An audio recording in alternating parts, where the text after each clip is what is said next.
My name is John Riley. I'll have your ear only a while. I left my dear home in Ireland. It was death, starvation, or exile. When I got to America, it was my duty to go.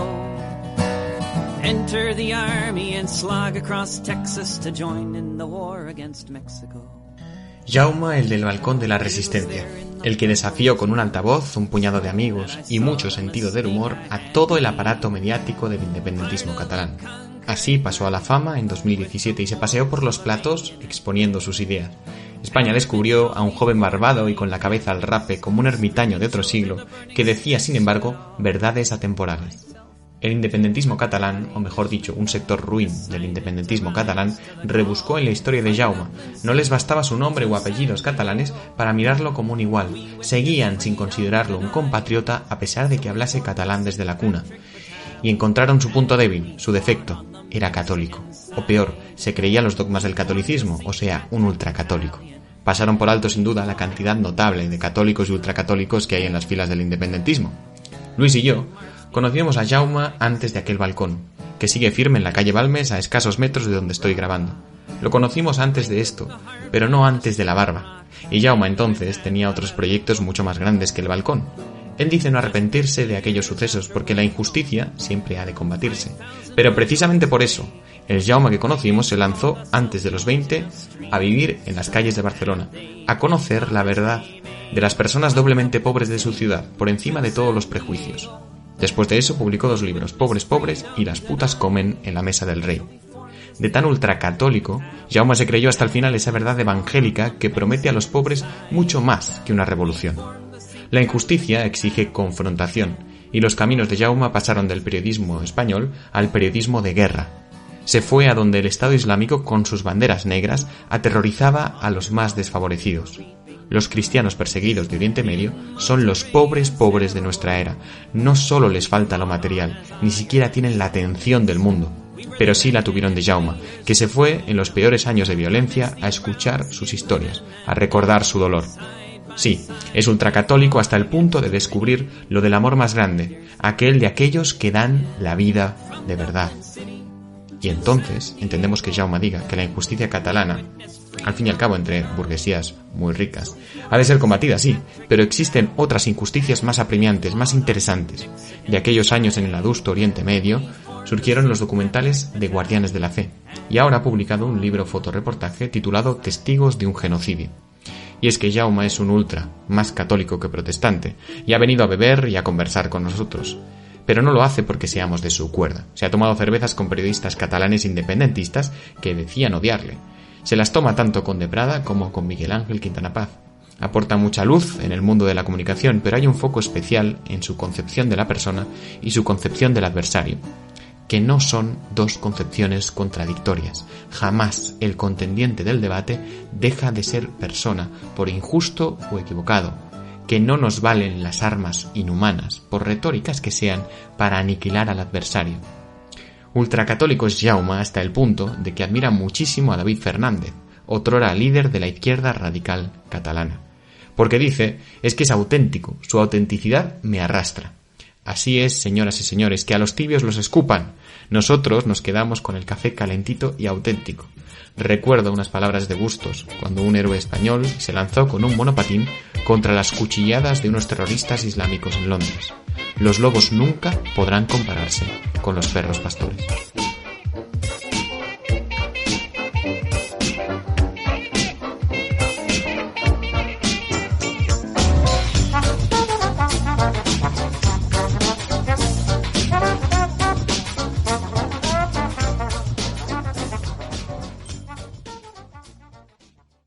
Estamos aquí con Jaime. ¿Qué tal, Jaime? Hola, ¿qué tal? Muy buenas. Y con Jaume Vives. Por fin hemos conseguido grabar. ¿Qué tal, Jaume? ¿Qué tal? ¿Cómo estáis? Muy bien. Mira, Gracias pues, por invitarme, un honor. Con los invitados que nos preceden, pues es un honor estar aquí, tío. No, el placer es todo nuestro. De hecho, es la primera vez que grabamos presencialmente desde el confinamiento. Entonces hemos organizado un podcast de calidad. Hombre. Y a distancia y cumpliendo las medidas. Claro. Estamos en una mesa grande, con espacio. Somos menos de 6, somos 3 en concreto. Exacto. Hay como unos 4 metros de distancia entre cada uno de nosotros. Eso sí. Estamos gritando aunque no se note para escucharnos. Justamente, luego tenemos el micrófono muy bueno, así que todo en orden. COVID friendly, que se dice. COVID free. ¿Existe o no COVID? La polémica. Se nos hunde el podcast. Primera pregunta. Temas conspiratorios. Entremos en otros barrizales más interesantes. No, a mí bueno, estábamos ahora hablando de un tema que sí que retomamos luego, pero yo creo que mi primera pregunta es, Jaume, o sea, tú has sido una persona muy polémica y muy mediática todos estos, al menos los últimos 2 años, y sí que es verdad que los que te hemos seguido más de cerca nos hemos dado cuenta que de repente hay un momento que como que desapareces, ¿no? O sea, que dejas de publicar tweets, dejas de... Entonces me gustaría que nos explicaras un poco qué pasó, ¿no? O sea, es decir, exactamente que es un antes y un después entre esa personalidad mediática que salías en manifestaciones, estaba por ahí todo el tema de Tabarnia, pero la gente te conoce más por eso, ¿no? Pero habías hecho muchas más otras cosas, ¿no? También escribiste 2 libros sobre los pobres y las putas comen en la mesa del rey, del cual yo tengo un ejemplar de las putas comen en la mesa del rey. Pues serás como la segunda persona que tiene un ejemplar de ese libro. lo estoy guardando para cuando se revalúe, ¿sabes? Pero sin firma no vale, tío. Tengo que firmar. Pues... Oye, pues se me olvidó. Con lo fácil que ha sido concretar el podcast para la firma. Bueno, ya más adelante, ¿no? Pero ¿qué ocurrió, no? Porque hay un antes y un después. O sea, yo creo que me quemé. ¿Qué? Me quemé. O sea, me quemé. Claro, pensé una cosa, o sea, yo había estado muchos años tocando otros palos que para mí eran realmente, o sea, me interesaban más, para mí eran temas más importantes, eran temas que creo que eran más importantes no solo para mí, sino para la gente. O sea, los hacía porque a mí me habían ayudado y porque pienso y sigo pensando que otras personas pueden ayudar. El tema de la pobreza en Barcelona, el tema de la persecución a los cristianos en Oriente Medio. Entonces, cosas de la vida, se dio una situación, ¿no?, de confrontación aquí en Cataluña, y yo soy de sangre caliente. Y en ese momento vi, o sea, no es que lo estudiara de a ver tal, no, sino que me salió natural a mi familia, a mis amigos, a mí, o sea, nos pusimos en pie, tío, y dijimos, hasta las pelotas estamos ya, tío. Y eso, que empezó como un cabreo con humor, pero era un cabreo, tal, cuantos, hay un momento que ya llevas 3 años. Dices, vale, o sea, estamos nadando entre barro, tío, o sea, está muy bien, pero hay otras cosas y estoy harto. O sea, y es el monotema, o sea, es un monotema que no sacia. Porque a mí yo puedo estar toda la vida trabajando el tema de la persecución a los cristianos, pero es un tema que sacia, porque, o sea, ese testimonio de esos cristianos salva. O sea, ese testimonio de los cristianos a mí me tiene algo que decir y a mí me ayuda. O sea, en mi vida eso es importante. El otro tema, hay un momento de injusticia, hay una respuesta social natural, porque yo creo que la respuesta al procés sí que fue natural. El procés nunca fue una cosa orgánica, pero la respuesta sí que fue orgánica. Pero bueno, es igual, tampoco es un tema que ahora quiera entrar, pero bueno. Y hay un momento que hay esa respuesta, pero luego ya, al final ya me da la sensación que era como alargarlo artificialmente, y dije, es que ya está, o sea, muy bien, ya está. A otra cosa.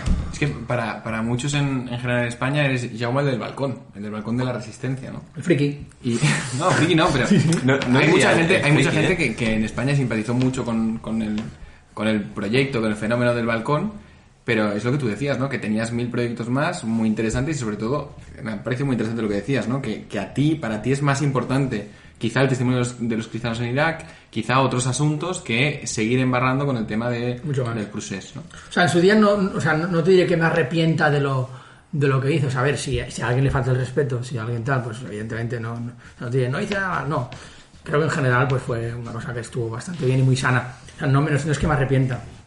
Es más, o sea, yo creo que lo del balcón, de las muchas cosas buenas que pudo tener, una de ellas fue que sí, pues mira, vivimos en un país en el que es más importante un pringao que sale a un balcón a hacer el cafre que un tío que ha descubierto no sé qué, no sé cuántos, ¿vale? Bueno, pues aprovechando eso, hubo mucha gente que descubrió lo otro, el documental, y, o sea, estuve en sitios en los que seguramente no habría estado de otro modo gracias a el balcón. O sea, el balcón fue un trampolín.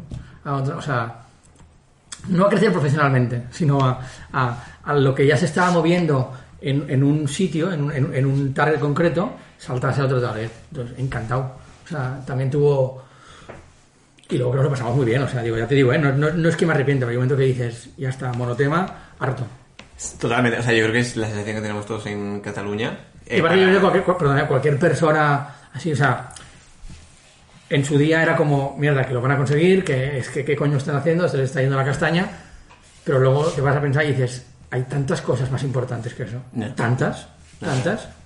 O sea, esto para los oyentes que sean de fuera, en concreto los poquitos que quedáis de Chile, o sea, hay un problema fundamental en España. Los sobrinos de Pinochet, a lo mejor. Hay un problema en España de que alguna comunidad autónoma, ¿no?, que es una parte de España, se quiere independizar, ¿no? Entonces llevamos desde el 2012 pues con este tema, ¿no? Y al final es un tema que es verdad que quema, y quema a todo el mundo, ¿no? Al principio era interesante, la independencia, a favor, en contra, y al final es un momento es que no queremos ni hablarlo, ¿no? En muchos casos, ¿no? Y este es uno de los temas. Sacaste, que me pareció brillante la idea de Tabarne, no sé a quién se le ocurrió, pero a mí no. ¿No te pareció brillante? Me pareció brillante, digo, que no lo saqué yo. No se te ocurrió a ti. No, la idea de vamos a invitaros a vosotros en un punto cómico, pero no quiero centrarme en esto, sino que has comentado, ¿no? Acabas de sacar un nuevo libro ahora, justo, sobre los cristianos perseguidos. Los cristianos perseguidos. Y que lo has sacado con la CEU San Pablo. Sí, con la editorial de CEU Ediciones. Pero yo no he venido aquí a hablar de mi libro, ¿eh? Pero una vez sabemos que no has venido a hablar de tu libro. No, es que el punto es importante, porque tú lo has dicho antes y vuelvo a insistir en ello, ¿eh? Al final estamos hablando de fenómenos que interesan mucho, ¿no? Que tú antes fuera de micro comentabas, ¿no? La gente quiere crispación, la gente quiere el lío, ¿no? Quiere que critiques al gobierno, ¿no? Pero a veces perdemos un poco de vista el horizonte, ¿no? De qué es lo realmente importante, ¿no? Que haya un grupo, una élite de catalanes que quieren la independencia, que viven muy bien y que en el fondo su problema es un problema casi inventado, un problema, digamos, sentimental, o el problema de aquellos que están sufriendo por su religión en Irak, y es que están siendo perseguidos, están siendo asesinados, ¿no? Que es un tema que pierde el foco informativo de alguna forma, y tú, digamos, ya le habías dedicado tiempo quizá antes, ¿no? Del 2017 del Procés, y le has dedicado tiempo después, ¿no? Explícanos un poco cómo nace el proyecto de... O sea, yo creo que todo tiene su importancia, es decir, que también tiene su importancia lo que aquí pasa, lo que pasa en Irak. Nosotros tres hemos nacido en Barcelona, hemos tenido esta suerte, y otros pues han tenido menos suerte y han nacido en Irak. O a lo mejor no menos suerte, porque a lo mejor ellos están más cerca del cielo que nosotros, y nosotros vamos a tener que sufrir más para llegar al cielo. O sea, digo, que eso según cómo se mire, pues no es más suerte. Pero sí que es verdad que eso es un tema que creo que sí que podemos hablarlo, y creo que lo comentemos, que es el tema de la crispación. O sea, que hay una cosa buena y una cosa mala. Es decir, si tú te fijas, bueno, no sé, no voy a decir un porcentaje, o sea, un porcentaje alto de tweets que funcionan son tweets de gente cabreada. O sea, yo lo compruebo, cuando pones un tweet cabreado con el gobierno, la cosa arrasa. La gente quiere sangre, la gente quiere confrontación. Entonces, y es importante que haya confrontación a veces, es decir, has de confrontar las ideas, has de plantar caras. Si hay una injusticia, lo gritas. Pero como eso es lo que tiene más eco, existe el riesgo de estar cómodo en eso y que tu objetivo sea eso, que haya ese eco, que haya esa confrontación, y entonces al final te das cuenta que dices, coño, es que al final te vuelves dependiente de eso que estás criticando, porque te produce, ¿sabes?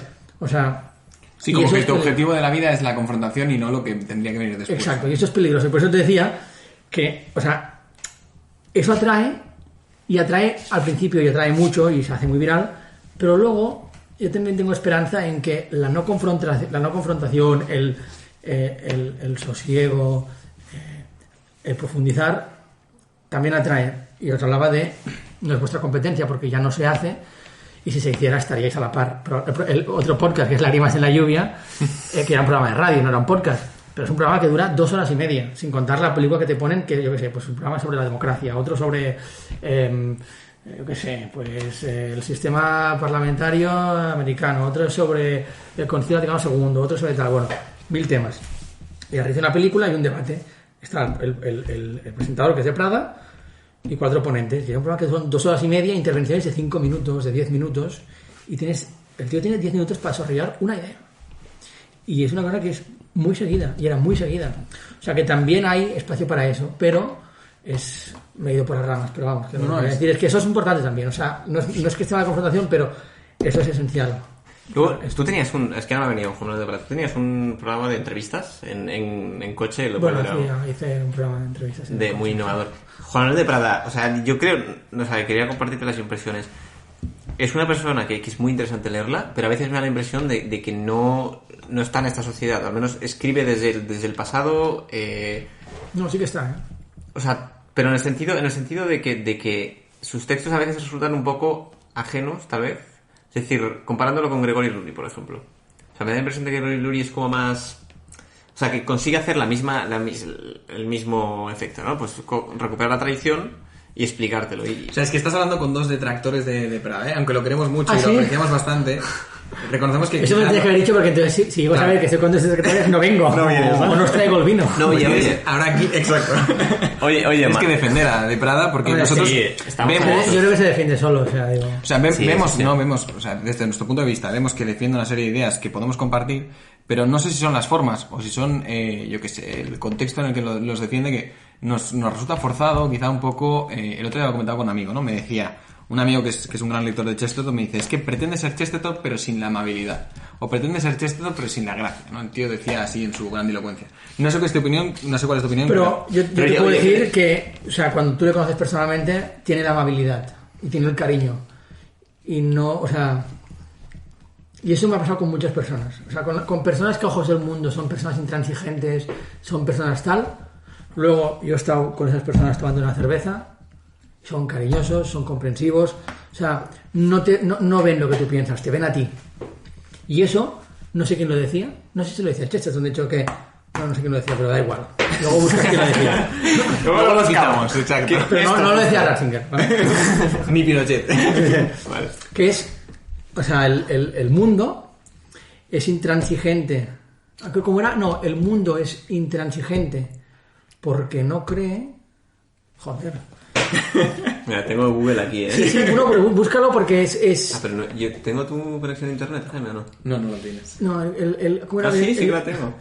¿Tú la tienes? Oye, no sé por qué. Ah, no, ya está. El mundo es transigente con las ideas porque no cree e intransigente con las personas porque no ama.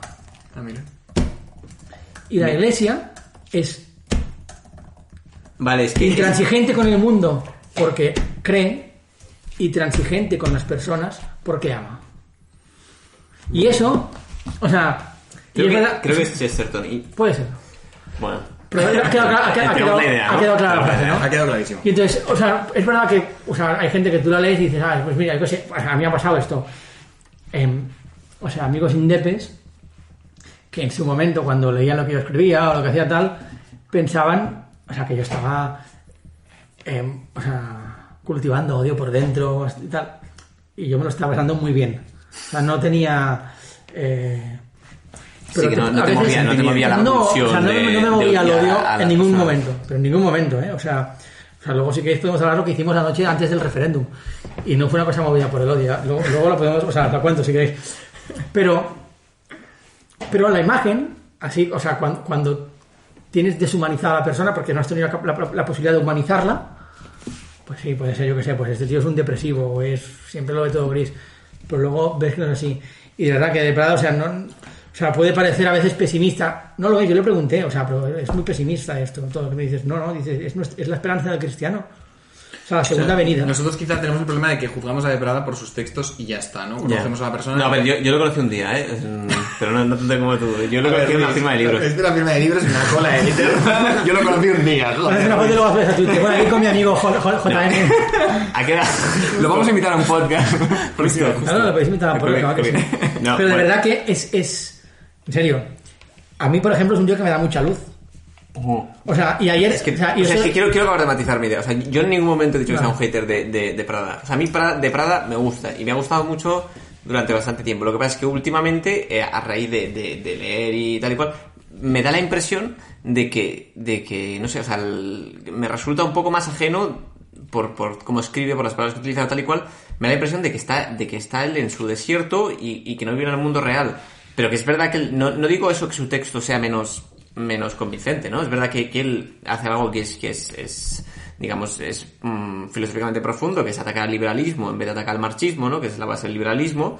Entonces dices, vale, esto es interesante. Y es muy interesante. Y es algo que hace R que R. Está muy bien, ¿eh? Y que es necesario en la iglesia de hoy, ¿no? Porque también es verdad que, quitando a Papa Francisco y demás, en la iglesia española, ¿no? El catolicismo español es muy proliberal, ¿no? Y muy anticomunista por el pasado que tenemos, que es lógico también, pero que a veces se pierde, ¿no? Y gracias a De Prada se ha recuperado esa idea de doctrina social de la iglesia, ¿no? De una iglesia que no favorece el capitalismo ni el comunismo, ¿no? Y que favorece una economía, no sé cómo decirlo, ¿no? Que aquí, en la doctrina social de la iglesia, yo creo que a John Finnis, que es un catedrático. Y así empezamos citando gente y yo me pierdo ahí.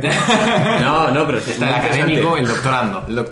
No, o sea, es verdad, y es una crítica de un profesor, vamos a decir, un profesor de Oxford, Notre Dame, tal y cual, que especializado en Derecho Natural, que decía que la doctrina social de la iglesia tenía que fijarse mucho en el núcleo, ¿no? Que es lo que hacía Benedicto XVI, es decir, él trataba temas concretos, pero no se dedicaba a decir que la Iglesia tiene una posición respecto a 1000 cosas, ¿no? Porque al final estos son fundamentos.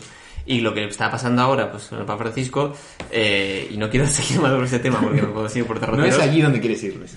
Es que parece que la Iglesia tenga una opinión sobre temas que científicamente no están probados. Para cerrar eso ha pasado toda la vida que personas concretas de la Iglesia, a título personal, han tenido opiniones que han podido estar acertadas o desacertadas.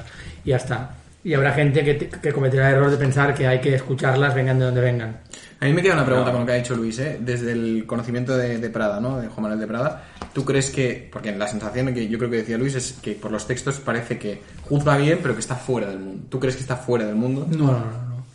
Yo creo que está muy en el mundo, o sea, es más, yo creo que está muchísimo en el mundo, o sea, ahora ha sacado un libro que os recomiendo, que no me he leído todavía. Has venido a hablar del libro de amigo. Yo no venía a hablar de libro, he venido a hablar de su libro. Más leales que he oído nunca. No me lo he leído. Pero lo recomiendo, ¿no? Porque, o sea, de verdad, a mí me dice un tío que da mucha luz, o sea, hay un tema que está en boga todo el mundo tal, y digo, pues no sé qué pensar de esto, a ver, tengo dudas, y él escribe y digo, ahí voy a encontrar algo que me va a dar luz, y hace que las piezas encajan, porque así está en el mundo. O sea, yo creo que sí que está en el mundo. O sea, tú lees sobre lo que escribe y no escribe sobre cosas marcianas, no se pierde en teorías extrañas, o sea, parte de la experiencia, parte de la realidad, y va tejiendo una cosa que te va iluminando los principios comunes. O sea, no me parece que sea un... Te va iluminando en la medida en que buscas las palabras en la RAE, ¿no? Pero Luis, eso es verdad que es una cuestión de estilo, ¿no? Pero a mí me gustan palabras que yo no sé cuáles son. De hecho, cuando le entrevisté, le puse 3 palabras, porque a todos los entrevistados ponía, yo qué sé, cosas en la guantera, y a él le puse 3 palabras que era imposible que supiera, y le dije, ahora vas a pagar por lo que has hecho en tus artículos. ¿Qué dicen esas palabras? No tenía ni idea. Pero claro. No, es verdad que se le ve bueno, o sea, no ponía en dudas su ética, es como la que hablaba periodísticamente, ¿eh? Y es muy valiente. Es que al final piensa, ¿hay algún referente católico, laico, que tenga esa presencia en los medios, o que tenga... Es que al final es como... Y que hable con tanta... O sea, al final... O sea, para mí es muy importante la fidelidad. Justo hablaba con un compañero de trabajo, no más que la coherencia y la fidelidad, porque la coherencia es con uno mismo, la fidelidad es con alguien, ¿no? La fidelidad. Claro, tú ves a De Prada y por esa fidelidad que tiene a la verdad, está dispuesto a enemistarse con... No buscándolo, pero ya hay veces que vivimos en un mundo en que, lo decía también Chesterton, ¿no? Habrá un momento que habrá que defender con la espada que el pasto es verde, ¿no? Pues estamos en ese mundo. Y entonces, él está dispuesto a decir que el pasto es verde. Tendrá a veces más, menos aciertos, bueno, como cualquiera de nosotros, digo, no entro en eso, me sopla, digo. Pero a mí me parece muy valiente. O sea, la persona... Es muy importante saber hablar al mundo, yo creo que él sabe hablar al mundo, y es muy importante también no querer contentar al mundo. Es decir, y es importante saber hablar, porque hay gente que no sabe hablar al mundo. Y eso también lo asumo, o sea, tienes que saber hablarle. Y eso es un modo de hablar, un tono, un lenguaje, unas cosas, bueno. Pero has de saber también no querer contentar. Y eso es muy difícil. Eso es muy difícil. Y las personas que están dispuestas a eso se cuentan por decenas. Muy pocas. O sea, ¿Cuántas personas están dispuestas a ser odiadas por todo el mundo? Trump. ¿Es verdad? ¿Y Jaume vives? No, que va. Yo no. Pero mira, o sea... No, lo de Donald Trump es una cosa... O sea, bueno, ha perdido las elecciones por lo que parece. O sea, espera que casi seguro. Faltan un par de recuentos, pero va a dar guerra, los 2 meses que le quedan va a dar guerra. Va a dar guerra. No, sin duda, lo del... no quiero tratar mucho este tema, pero he estado leyendo mucho últimamente, y las elecciones de Estados Unidos, el sistema electoral es bastante fraudulento. Ya ha pasado otros años, con Bush también pasó, con Al Gore en Florida. Mariposas, no sé qué, ¿no? Las papelitas. Tuvo 37 días, creo, Al Gore peleando, no sé qué, no sé. Es que no tengo mucha idea. Intentó, pero se ve que es muy difícil que se repitan las elecciones estadounidenses. No se van a repetir, va a ser Joe Biden. Y bueno, deberían mejorar el sistema electoral. El sistema electoral de España es mejor que el de Estados Unidos. Algo podemos estar orgullosos. Eso no pasa, ¿no? No, esperemos que no. De eso y del vino, tío. ¿Tú eres? De eso y del vino, tío. Claro, sí. Hay muchas cosas buenas. No, pero es verdad que no es del todo malo que Donald Trump, o sea, desde mi punto de vista, porque es verdad que la relación que tenía con Europa no era del todo buena. Entonces yo voy a centrarme en lo bueno de todo aquello. En lo bueno del viejo verde senil. Vale. No, yo doy por hecho que va a gobernar Kamala Harris. Ya es algo que... Es el drama. Ya es el puto drama, tío. O sea. Cambio de tema. No, era algo que no quería abordar porque llevo varios días. Yo de verdad que la he seguido muy intensamente y llevo varios días preocupado. Yo llevo sin tuitear unos cuantos días. Me he quedado un poco chafado. Entonces me he ido... No sé qué comentar en Twitter. Me ha dejado de parecer... Que es un problema esto. Me ha dejado de parecer interesante la realidad en la que vivo y me he centrado en una realidad que me afecta en algo, pero no tanto. Pues oye, en la sociedad polarizada probablemente has ganado 10 años de vida, ¿no? Sí. Tal vez no te va tan mal. Oye, Jaume, ¿tú has explicado alguna vez? No lo sé, porque te he seguido lo justo y necesario, no más, porque tampoco hay que hacerse daño. ¿Cuál es tu recorrido vital? Sí. En público. Sí. O sea que ya se sabe. Sí. Vale. Bueno, nuestros oyentes chilenos a veces no lo conocen. ¿Cuál es tu tradición vital, Jaume? Chilenos. Pero es que eso es la... Bueno, pues no sé. La de muchísima gente, tío. O sea, una infancia feliz. Es una familia normal. Además, una familia muy grande. No de hermanos. Tengo una hermana, es un regalo. Pero una familia muy grande de tíos, primos, tíos abuelos y tal. Una adolescencia rebelde, porque a mí la autoridad siempre me ha costado mucho respetarla. De hecho, hoy me ha llegado... Tengo un juicio en enero. Pues ya lo contaría fuera del micro, que tengo un juicio en enero. A mí la autoridad siempre me ha costado. Y más cuando se abusa de la autoridad. En ese caso, pues unos policías abusan de la autoridad y la cosa no acaba bien. Entonces, una adolescencia rebelde en la que en ese momento la rebeldía era alejarse de todo aquello que mis padres me habían enseñado como bueno. Y entonces, cuanto más me alejaba, más infeliz era. O sea, entonces, claro, yo como... O sea, no he sido inteligente, nunca, pero he sido espabilado. Y entonces ya a los 13 años empecé a alejarme. Y entonces yo me acuerdo ya con 13 años... cosas interesantes, ¿no? Entonces, claro, de los 13 a los 18, pues con cosas interesantes por en medio, ¿no? Y entonces, claro, llegas a los 18 que ya has probado mucha cosa, has hecho mucho, pero no te has saciado. Entonces, en ese momento que yo estaba acabando el colegio, conocí un grupo de jóvenes que de ahí nació, digamos, me quedé por el tema de la pobreza y tal, que era un grupo de jóvenes que eran los jóvenes de San José, que se dedicaban los sábados a ayudar a gente del centro de Barcelona, les daban comida, mantas, les conseguían trabajos, luego hacían verdadera caridad, porque les confesaban primeras comuniones, se los llevaban a Montserrat, no sé cuándo, o sea, que eso, ¿no? Que ejercían la caridad. O sea, no solo de pan vive el hombre. Y yo vi esos pero jóvenes... Pero ellos se entregaban pan, ¿puede ser o no? ¿Qué? Ellos se dedicaban a entregar panes, a los bocadillos, pero... No, pero también... Sí, pero también. Sí, no, claro, hay un mix. Y entonces yo vi un grupo de jóvenes que los sábados por la noche, en vez de liarla, como hacía yo, pues estaban allí toda la noche reventados. Era toda la noche con ellos, con esa gente, y dije, joder, y se les ve contentos. Y entonces yo vi esa alegría y dije, yo hace mucho tiempo que no tengo esa alegría. Yo me acuerdo de volver fumado, de haber estado en casa de no sé qué chica, de no sé dónde tal, a las 4 de la mañana, a las 5 de la mañana, a las 6 de la mañana a casa, te tumbas, toda vuelta, dices, voy a poner el pie a ver si todo se para, pero no se para, y dices, bueno, pues me voy a sentar, dices, qué mierda de vida, tío, o sea, ¿qué he hecho esta noche? O sea, pero no porque digas, es que está mal lo que he hecho, no, es que dices, es que esto no puede saciar el corazón del hombre, es imposible, porque eso no hay nada aquí. Y recuerdo de estar con estos tíos toda la noche repartiendo comidas, hablando con gente de la calle, tal, con ellos, viendo cómo ellos vivían la amistad y tal, y dormir como un bebé. Y dije, tío, yo quiero esto. Y entonces mi trabajo de investigación en el cole fue sobre ellos. O sea, no sobre la gente de la calle, sino sobre ellos. Por qué hacían lo que hacían, cómo lo hacían, qué les movía, no sé cuántos. A raíz de eso pues también hablé, ¿no?, de la situación de los pobres en Barcelona, en las calles de Barcelona, pues cuántos hay, no sé cuántos. Bueno. Y entonces ya a partir de ahí, pues ese fue el primer clic. Y luego otros clics en otras cosas. Y entonces me volví otra vez a acercar a lo que toda la vida mis padres me habían enseñado muy bien, no solo de palabras, sino sobre todo con su ejemplo. Y gracias a sobre todo a su ejemplo, yo recuperé. Y entonces ahí, pues, me volví a encontrar con el Señor. El Señor es Dios. Pues si algún tío de China se viene que el Señor es el presidente de China o Kim Jong-un, el Señor es Dios. Y entonces, pues ahí, o sea, la vida del cristiano es una montaña rusa, ¿no? O una montaña. Pero esa montaña, pues el objetivo un poco es que cada vez sube y baja menos y vaya subiendo más, ¿no? Hasta el cielo. Y entonces, pues en eso. Y... Bueno, pero no estás obviando algo esencial, que nos conocimos.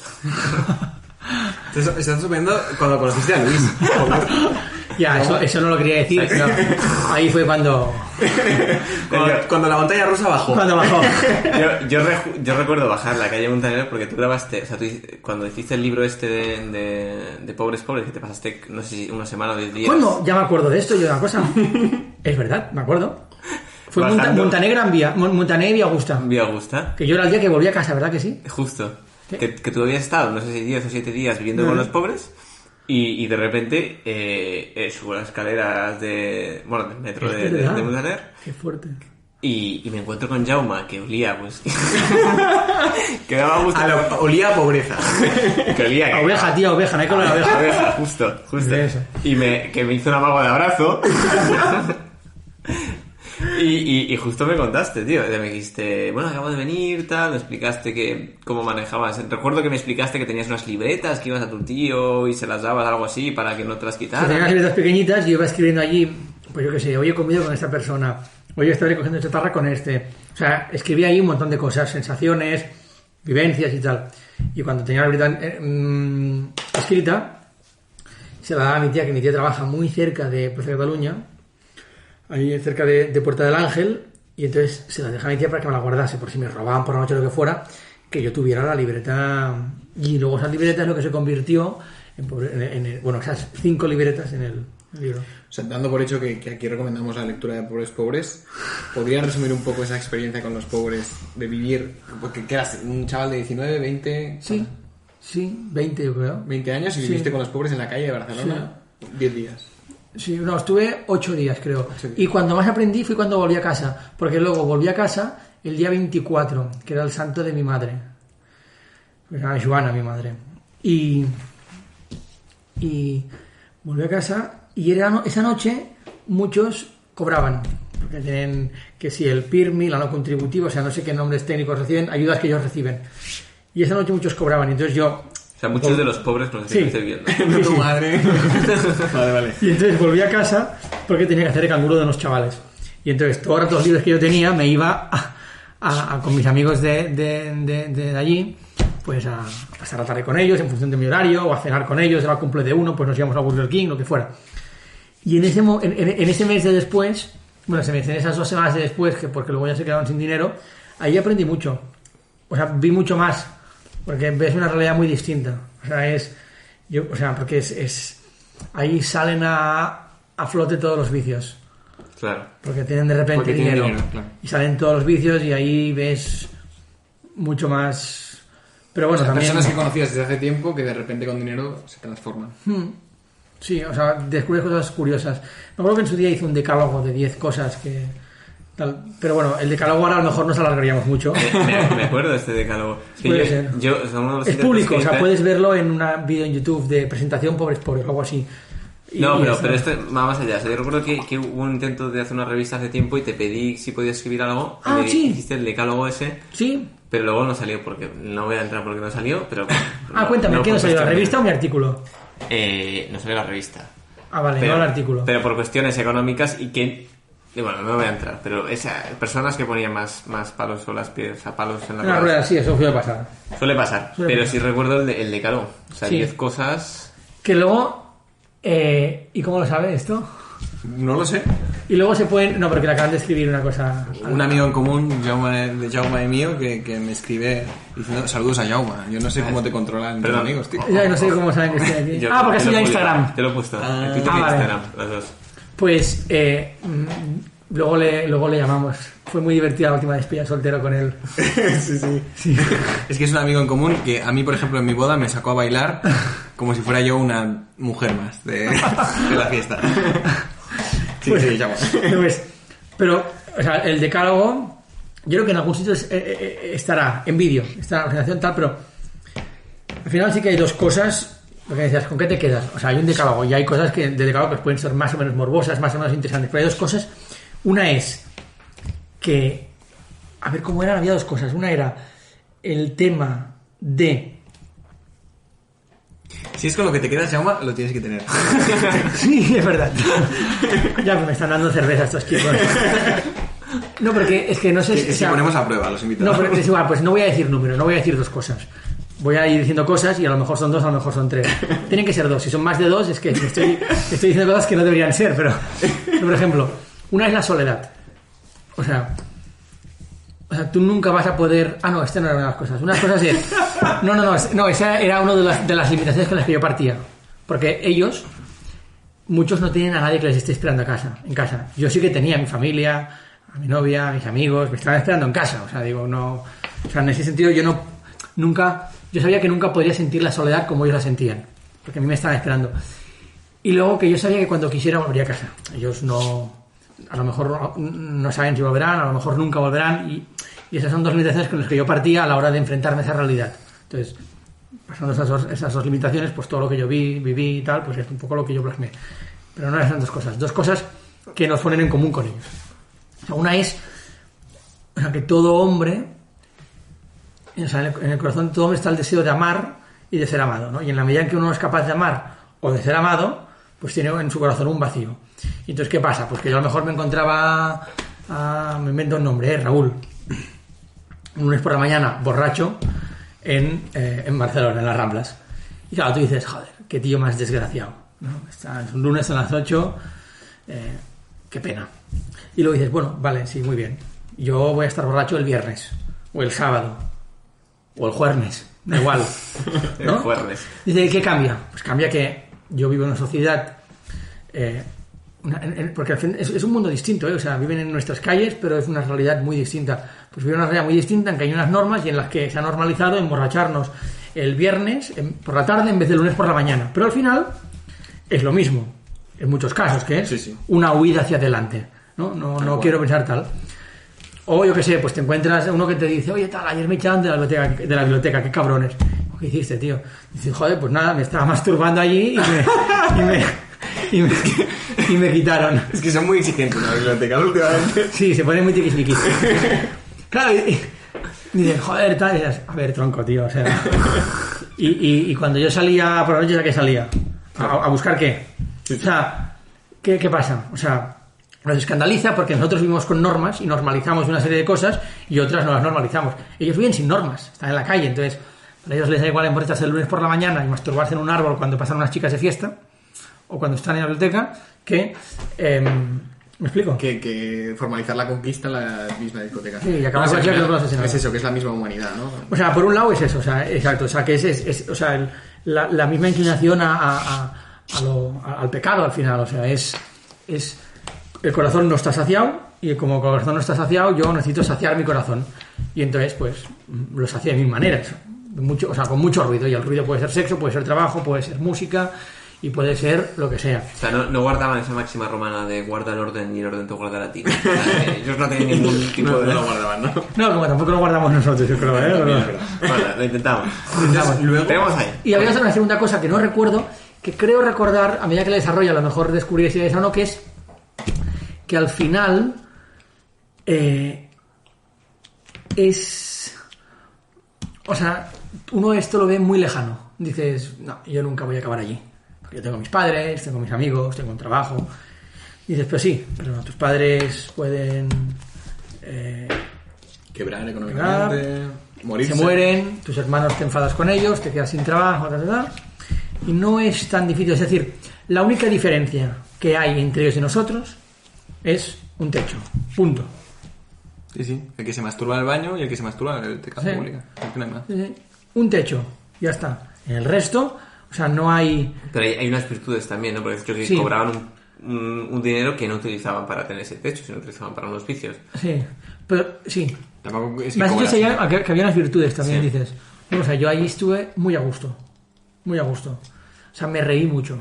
Me lo pasé muy bien. O sea, había mucho sentido del humor. O sea, ahora ya estamos entrando en el decálogo, ¿eh? Por ejemplo, yo qué sé, nadie pasa hambre en Barcelona, pero todos hablan de comida. Porque tú llegarás a casa esta noche y dirás, me apetecen unos espaguetis. Abrirás la nevera y te das unos espaguetis. Ellos a lo mejor les apetecen unos espaguetis, pero en este comedor les van a dar verdura, en el otro munchetas y en el otro no sé cuántos. Munchetas son judías, ¿vale? A los oyentes A los de Chile. chilenos. Los chilenos y los chinos que nos escuchan, joder. Y entonces no pueden comer lo que quieren. Y eso, o sea, es un privilegio, joder. O sea, digo que... Y entonces pues se van todo el día hablando de comida. Cuando reciba esta ayuda o no sé cuánto, saber cuánto tal, pues me voy a ir a este restaurante a comer este filete. Luego hay gente pues que recibe dinero y lo malgasta en todo tipo de cosas. En pagar a chavales para que les hagan favores sexuales. Cuando se quedan sin, ellos se ofrecen sexualmente. Otros que les dura una semana. Cobran, cogen un taxi, se van a Zona Franca, pillan un poco de cocaína. Ya está. Otros que se gastan en prostitutas. Otros que se gastan en el juego. O sea, yo he visto un tío que en 2 días se gastó 663 euros en tragaperras. 1 euro detrás de otro. Pum, pum, pum. O sea, me enseñó la libreta. Día tanto, 663 o 669, no me acuerdo. Día tal. Además es que, o sea, en el libro está apuntando exacto, quedaban como, no sé si 3 céntimos, todo gastado. No quedaba nada. Pero luego, por ejemplo, te encuentras gente que no. O sea, es que depende. O sea, a lo mejor esa es la segunda enseñanza que aprendí. Y es que... No era esa, no era esencial. Pero bueno, pero también es una cosa que aprendí, que es que no se puede generalizar. O sea, cada persona es un mundo. Luego te encuentras una señora que estaba todo el día pidiendo en la iglesia de Sant Jaume, en calle Ferran, en Barcelona. Y con lo que ganaba cada día, se pagaba una comida en el restaurante. Dormía en la calle, pero comía cada día en un restaurante. Se sentaba a la mesa y comía. Es muy importante comer. Y darle la importancia a la comida. Luego te encuentras otros, por ejemplo, que con lo que recibían, vivían en una habitación. Y luego iban a comedores sociales porque no tenían dinero para comer. Y otros, en cambio, que pues gastaban el dinero en comer en restaurantes, pero vivían en la calle. O sea, hay muchas realidades. O sea, entonces, luego llega el Jaume universitario, el Jaume periodista. No, eso es durante. Eso es durante. al principio, o sea, los primeros años. Después del ojo de San José, las putas, que eso fue hablar con gente que está en la calle, pero sin dormir ahí, o sea, buscando gente por la calle desperdigada y, oye, ¿puedo hablar contigo? Les invitaban a una cerveza, a un café, a un bocadillo y me contaban su historia. Yo recuerdo estar en Roma, que tú estabas editando ese... ¿Te acuerdas o no Puede del ser. viaje a Roma? Tú estabas editando Las putas comen en la mesa del rey. Puede ser. Ahí justo. Y te recuerdo ahí editando el libro, o sea, las imágenes, tal y cual, y yo Puede pensando, ser. ¿qué hace este hombre con...? Y ahí me explicaste la historia, ¿no? Porque es verdad que se llama Las putas con la mesa del rey, tiene un elemento de marketing, sí. pero Sí, ¿cómo claro, lo explicas? que luego fue profético. Me podéis llamar profeta. Explícalo. Porque fue profético. Porque el rey Juan Carlos realmente... Como joder, claro. No, que era una chica, no sé, como una señora que aparece en el libro, que dijo... Mi madre siempre me dijo que las ladronas... O sea, ella decía que tenía misa con el rey. O algo así. Dijo, las ladronas nunca comen con el rey, pero las putas sí. Y yo nunca he robado. Algo así. Entonces yo así, las putas... Sí, era algo así como que si mantenías la educación, acababas en la mesa del rey, ¿no? Entonces por eso hiciste el... Algo así. Sí. Y entonces luego en segundo carrera fue el decir, vale, ahora conozco más o menos a los que ayudan a esta gente, conozco a esas personas, pero así como muy superficialmente, y entonces es cuando me fui a vivir con ellos. Y ahí es cuando... Y te diré que de los libros que he escrito, que ese es el que más me gusta. O sea, me parece... O sea, hay una historia detrás de una persona en la calle que estuvo a punto de salir. Bueno, es interesante. O sea, es un mundo aparte realmente, ¿eh? O sea, es... O sea, tengo el mejor libro... ¿O estás hablando de pobres ahora? Estás hablando de pobres. Ah, mierda. Pues espabila, Luis. No, pero ahí aprendí muchísimo, ¿eh? Y luego también me rompió muchos prejuicios. Yo me acuerdo por ejemplo, en el parque entre el Carrer Rubadós. El Carrer Rubadós es una calle que hay prostitución desde las 10 de la noche a las 6 de la mañana. O el puto día, ¿vale? Nunca mejor dicho. Y entonces hay una calle paralela que no sé cómo se llama, que hay un sitio que se llama el Chiringuito de Dios, que es un comedor social de evangélicos, que es la leche, que mola muchísimo. O sea, que eso también es otro tema, cómo se organizan los comedores, cuál es el modo de hacer un buen comedor social para la gente. Bueno, total, que estaba en la mañana en esta plaza sentado. Había ido al chiringuito, creo, a desayunar, el Chiringuito de Dios, y entonces me encuentro una señora, una señora negra detrás mío, con una cerveza, luego otra cerveza, mamando a las 9 de la mañana. ¿Qué dices? Claro, y entonces le llega... Empezar el día con alegría, ¿no? Exacto, el día con alegría. Y entonces le llega ella tendría a lo mejor 40 y pico, 50, y llega un negro de 20 y pico, 30 y pico. Y empiezan a hablar, y entonces ella de repente dice no sé qué es su hija. Y yo dije, puto drama, esta tía que tenga una hija y está aquí a las 9 de la mañana mamando, y ya automáticamente, y este tío la había confundido con una prostituta y por eso le había entrado. Entonces ahí hizo un juicio sobre esa chica, y luego empezó a hablar y el juicio se me desmontó por completo. O sea, era una madre que, o sea, había perdido el trabajo, no sé cuántos, estaba viviendo cerca de Plaza Molina, se había tenido que ir a vivir al Raval, su hija iba al Poeta Foix aquí en Plaza Molina, no había querido cambiarle de cole, hacía las 1001 lo imposible para que su hija pudiese seguir yendo. O sea, escuchando la historia que esta tía le explicó a la otra persona, dije, esta tía es una madraza. Y sí, tendrá sus debilidades, por supuesto, pero es una madraza. Y eso me pasó muchas veces. O sea, de cosas que el primer impacto era prejuicio, de pues te lo tienes merecido, o menudo desgraciado, o tal. Y luego, juicio. Hablabas con esa persona y decías, wow. O sea... Te abro un melón, pero porque me interesa, ¿eh? Has hablado de un comedor... Ahora tenéis que hablar vosotros porque yo estoy hablando de el chiringuito, has hablado del Chiringuito de Dios y has dicho que era un comedor evangélico. Sí. Se entiende que es... o sea, no es la iglesia católica, no es protestante, entonces... ¿Qué opinión te merece la acción de la iglesia que no es católica en España? ¿Cómo lo ves? Porque a raíz de eso, simplemente, del Chiringuito de Dios, si quieres. Simplemente a partir de eso. O sea, a mí la labor, por ejemplo, en un triángulo no muy lejano, hay 3 realidades. Está el Chiringuito de Dios, luego hay otro que es un comedor evangélico, luego está otro comedor evangélico que no recuerdo cómo se llama, que está en el Carrer Rubadós. El Chiringuito de Dios está en la paralela al Carrer Rubadós. Y luego está Las Calcuta, por ejemplo, ¿vale? En este primer comedor evangélico, que no me acuerdo cuál es el nombre, tú llegas, te ponen ahí en una pantalla a todo volumen estaba necesitando porque esto espero que no lo corte, pero está ido a hacer pipí y se escucha de fondo. Radio Verité. Tú llegas a ese comedor y tienes te ponen un evangelio de la pastilla, se ponen a cantarlo, o sea, es como una cosa muy desagradable. Luego te sirve la comida que tampoco está buena, como que te la tiran ahí, toma, ¿sabes? Ya te quería leer el evangelio, te quería cantar esa canción, toma. A nada, hay otro comedor evangélico, o sea, también evangélico, este es evangélico, que tú llegas, hay colas para entrar, porque la gente se da de tortas para entrar. Entras, al segundo día ya saben cómo te llamas. La comida no te dejan levantarte a que tú te sirvas, te la sirven ellos en la mesa. Es el Chiringuito de Dios. Chiringuito de Dios. Sirven a todo el mundo, te hablan por tu nombre, se bendice la mesa y se come. Entonces, tú comes ahí como comerías en tu casa. Y te sientes acogido desde el minuto 0. Segundo día saben tu nombre. Están a 50 metros. Son 2 realidades completamente distintas. Cabe gente... ¿Y es la misma iglesia evangélica? Bueno, no sé cómo funcionan todos los evangélicos, pero los 2 son evangélicos. Uno es un sitio al que no querrías ir y otro es un sitio al que irías con toda tranquilidad.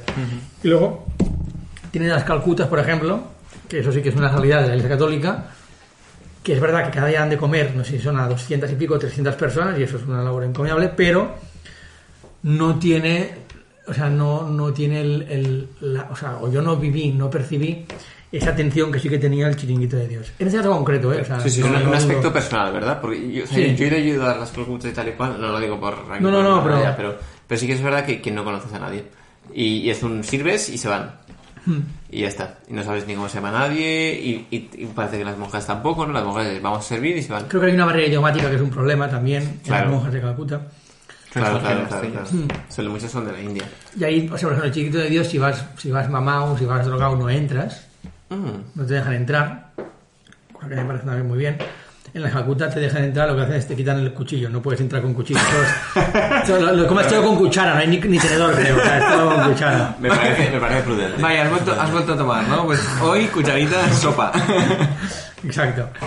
O sea, que hay como muchas realidades. Luego te vas a sitios públicos, que en el cartel, en la entrada hay un cartel que ponen prohibida la entrada a gente con tuberculosis. Dices, coño, vale, ¿qué coño me voy a encontrar aquí dentro, tío? Y ahí es como la cárcel, no, venga, toma tú, o sea, tu ración. Y aún es más despersonalizado. O sea, que hay como muchas... O sea, dentro hay mucha diferencia entre la iniciativa privada y la iniciativa pública, y luego entre la privada también hay mucha diferencia. Claro. Bueno, pues si te parece pasamos un poquito... porque yo te conocí, tú a mí no, pero yo te conocí a ti. Porque tú estabas en la universidad estudiando periodismo y montaste con un amigo un periódico digital. Es verdad. El Prisma. ¿Qué es el Prisma? Entonces, espérate. Entonces, aquel periódico, claro... ¿Dónde se puede visitar? Lo montaste con un compañero que iba a mi colegio. Entonces, vinisteis los dos a explicar el proyecto. ¿En serio lo puedes explicar? ¿Dónde? Sí, a mi colegio. Y entonces, en el salón de actos, y yo era un alumno de bachillerato que estaba viendo pues a dos chavales universitarios de periodismo que estaban emocionados con el proyecto y espectacular. Y luego ya supe que Jaume Vives pues es el Jaume que conocemos hoy, ¿no? Pero ahí te conocí, ¿no? Entonces tú de universitario, aparte de esto que has comentado de la montas un periódico digital. Fue una pasada eso, tío. Que ya no existe. Fue una realidad que duró un tiempo, tío. No, pero has dicho que se puede encontrar. Sí, diarioprisma.es. Sí, pero como tantas otras pasadas, ¿no? Que solo queda No, porque era un proyecto que llegamos a ser 30 voluntarios. Y nacimos para hacer reportajes, investigación y entrevistas. Entonces empezamos así, nos desviamos y empezamos a hacer un montón de actualidad. La actualidad nos absorbió, actualidad política, social, económica, religiosa, tal, que es insustancial en la mayor parte de los casos. Sí. Y entonces hicimos un parón, venga, vamos a volver otra vez a lo que estaba previsto y tal. Y volvemos otra vez a reportajes, entrevistas, investigación. Hicimos cosas muy chulas, muy chulas. Llegamos a conseguir incluso anunciantes, tal, a un nivel muy amateur, ¿eh? O sea, pero muy amateur, pero nos lo pasamos muy bien y era una cosa muy bien parida. Y luego un momento ya que terminas la uni y dices, son muchas horas, eso no da dinero y hay que ganarse la vida. Y entonces se dejó abierto y seguimos pagando el dominio y todo porque realmente, o sea, hay contenido que es de mucho interés, pero quedó parado por la falta de... Y al final, o sea, yo siempre la intención que tuve con el Prisma era hablar de todo, de todas las realidades del mundo, con una perspectiva católica. Porque yo considero que es la perspectiva, o sea, que es la verdad, y entonces que eso lo ilumine todo. O sea, el arte, es que yo recuerdo que sin ser algo clerical, ¿eh? A mí como alumno de colegio, último curso, colegio católico y tal, yo pensaba, no solo que está muy bien, ¿no? La perspectiva católica que está muy bien como católico me inspiraba, sino también que además había talento, es decir, tanto Guille como tú, como otros voluntarios. Guille es un crack. Exacto, Guille, ojalá venga al podcast algún día, que lo tenemos pendiente. Sí. Pero que había talento y había ganas de hacer las cosas bien, ¿no? Que eso es lo interesante, ¿no? Entonces, ahora ya pasamos, si quieres, pasamos un poco el prisma. Cuando empiezas a tener que ganarte la vida, ¿en qué empiezas? ¿A qué te dedicas? Yo siempre he vivido de la providencia. Ahora, después de 20... Es verdad, tío. No, a los chilenos, por favor. La providencia paga bien. No, es verdad, o sea... O sea, explica la providencia para todos aquellos que no sean del mundillo. La voluntad de Dios, tío. O sea, Dios conduce la historia, tío. La historia en general y tu historia en particular. Y hay un evangelio muy bonito. No sé si evangelio o lectura, no sé la diferencia entre evangelio y lectura. Pero me la sopla. Pero que dice esto, ¿no? O sea, si no les falta el alimento a los pajaritos que vuelan en el cielo, ni no sé qué, a las flores del campo, ¿qué te va a faltar a ti? ¿Sabes? Entonces tú acabas la universidad y ¿qué haces entonces? Nada, o sea, yo, como muy provincialmente, a raíz de lo de la calle y tal, empieza un colegio, luego otro, luego una universidad, oye, cuenta esto de la calle, cuenta esto, no sé qué, ven a presentar el libro. Y luego cuando me fui a Líbano y a Irak, pues lo mismo. Entonces yo me estaba dedicando desde los 18, 19 años a presentar los libros que he escrito, cosa que demuestra que cualquier persona puede escribir un libro, y lo digo muy en serio. Yo tengo la suerte de tener una madre que me los corrige y entonces eso hace que sean más o menos dignos, y a hablar sobre esos temas que he estado trabajando. Pero es que has sacado aquí el temazo, has sacado aquí el temazo del Líbano e Irak. Yo quiero que lo saques en todo su esplendor. O sea, ¿cómo nace esto del Líbano de Irak y qué te lleva allí? ¿Y qué medios utilizan? Porque al final no es fácil. O sea, tú fuiste a Irak durante la época en la que el Estado Islámico era más beligerante, ¿no? Dijiste, a ver, ¿cuándo me puedo ir? Yo... Ahora que decapitan a periodistas, este es el momento. No, bro. Pero que fuiste a la frontera con Siria. ¿Llegaste a No, fui Siria, a Líbano porque yo tenía un viaje cerrado en Siria con la hermana Guadalupe, estaba todo tal. Que no era un viaje de placer, o sea, tú... Era un viaje de turismo martirial. No. Turismo martirio. No, en turismo de adrenalina. Pero a última hora no me dejaron. Y entonces dije, pues me voy a Líbano, que es donde la mayoría de esta gente está huyendo. Entonces me fui a Líbano. Estuve ahí un mes. Lo pasé fatal, de aburrimiento y soledad, porque me fui solo. Estaba más jugado con fuet. Y luego ya, o sea, Siria ya dije, bueno, pues ya descarto, entonces me fui a Irak. Entonces monté un equipo y no fui solo, sino que fui con gente. Y lo que mueve eso es, en el fondo es el ejemplo de mis padres. O sea, yo tengo en la familia, tengo un misionero en la familia, y luego tengo gente que sea... ¿Un misionero de qué? O sea, en plan que ha ido... O sea, en India le llamaban el león de Gujarat. Cuando se celebró su funeral había decenas de miles de personas en las calles. Era un misionero. Estaba ahí en la India a predicar el evangelio donde no había llegado el evangelio. Uh-huh. Y mi familia siempre ha sido una familia muy apostólica, muy cruzada. Y entonces... Claro, yo cuando me vuelvo a reencontrar con todo eso que mis padres me habían enseñado, yo de mis padres había aprendido toda la vida que había una cosa que era esencial, que era el Señor. El Señor es Dios, por cierto. ¿Vale? Que era el Señor. Pues y el resto era accesorio. O sea, yo qué sé, pues si sacas buenas notas, si consigues un buen trabajo, si triunfas en la vida, eso nos importa muy poco. Está muy bien que lo consigas, pero no nos importa. O sea, nosotros hemos venido a este mundo para... irte a la vida eterna. Entonces, lo que hagas en este mundo, que te ayude a eso. Me da igual si es un buen trabajo o un trabajo súper sencillo y tal. Y entonces, claro, yo mamé eso, y mamé el ejemplo de unos padres que se partían la cara por eso. O sea, que para ellos eso era lo más importante. Mis padres en la vida fueron al colegio a decir, oye, que en ese colegio falta más inglés. No, tal, no. Pero si había alguna cosa que ellos creían que podía dañar mi alma, ellos a pesar de que la consecuencia fuera quedar como unos frikis, unos raros o ser tal, iban al colegio y decían, oye, que esto en este colegio no. O sea, no hemos venido aquí para esto. Que eso lo decía muy bien Madre Guadalupe, la hermana Guadalupe del IBE, que es una misionera que estuvo en Siria, que es argentina, que es una crack. O sea, si alguien quiere escuchar un testimonio sobre lo que pasa en esos países, yo recomiendo un testimonio de la hermana Guadalupe porque lo explica fenomenal. Ella lo dice, o sea... Aquí en Occidente la gente se preocupa muchísimo del cuerpo de sus hijos, que sean buenos abogados, que no cojan una enfermedad tal, y nadie se preocupa del alma de sus hijos. Me voy una semana a Ibiza, pasa todo muy bien, genial. Disfruta esa semana de Ibiza. La pobreza de espíritu, ¿no? Sí, disfruta de esa semana. Y entonces, claro, yo he vivido toda la vida eso en casa. Y entonces, claro, vivimos en una sociedad en la que los propios católicos somos los que nos avergonzamos de decir que somos católicos. Que nos da, uy, mejor no lo digas, o dilo de esa manera, o escóndelo un poco, sea un poco sutil, sé no sé cuántos, vigila con esto, vigila con lo otro, esto da igual, esto para poder llegar a la gente, esto no lo decimos. Y entonces, claro, viendo esto, a mí eso me cabreaba un montón. Entonces un poco es un poco de cabreo lo que me lleva allí y de la esperanza de, o sea, el testimonio de esa gente que no es que haga el ridículo, no es que pase vergüenza, no es que pierda el trabajo, sino que se juega la vida y aún y así no se calla nada. O sea, no renuncia a nada, ni a un poquito. Y entonces, un poco el motor de ese viaje ahí es ese. O sea, recoger esos testimonios para tenerlos aquí y nosotros digamos, coño, tío, yo me voy a avergonzar de decir esto, o de decir lo otro, o de hacer esto, o hacer lo otro. Ahí están jugando la vida, tío. Y un poco ese es el motor de ese viaje. De Guardianes de la Fe. Llegaste a hacer 2 documentales, ¿verdad? De Guardianes de la Fe. O sea, hice un documental y luego, a cabo de 2 años, o sea, ese documental ha sido un milagro porque ha dado la vuelta al mundo. Lo hemos estrenado en Chile, en México, en Chile. ¿En Chile? Remarquemos esto, en Chile, por favor. Lo hemos estrenado en Chile, sí. En Santiago de Chile. Lo hemos estrenado en México, en el caso de México, en Guadalajara, en Sonora, en Ciudad de México y tal. En Puerto Rico, en Italia, en Sicilia y en la península, tal, y luego por toda España. Y 2 años después lo tradujimos, o sea, estaba traducido al italiano, lo tradujimos al árabe. Y entonces nos fuimos a Irak a enseñárselo a esos mismos cristianos. Y entonces lo pudimos proyectar en las parroquias que no habíamos podido ir la primera vez porque ya habían sido liberadas ahora. Y entonces lo proyectamos en Caracol, en Bartella, pudimos entrar en Mosul.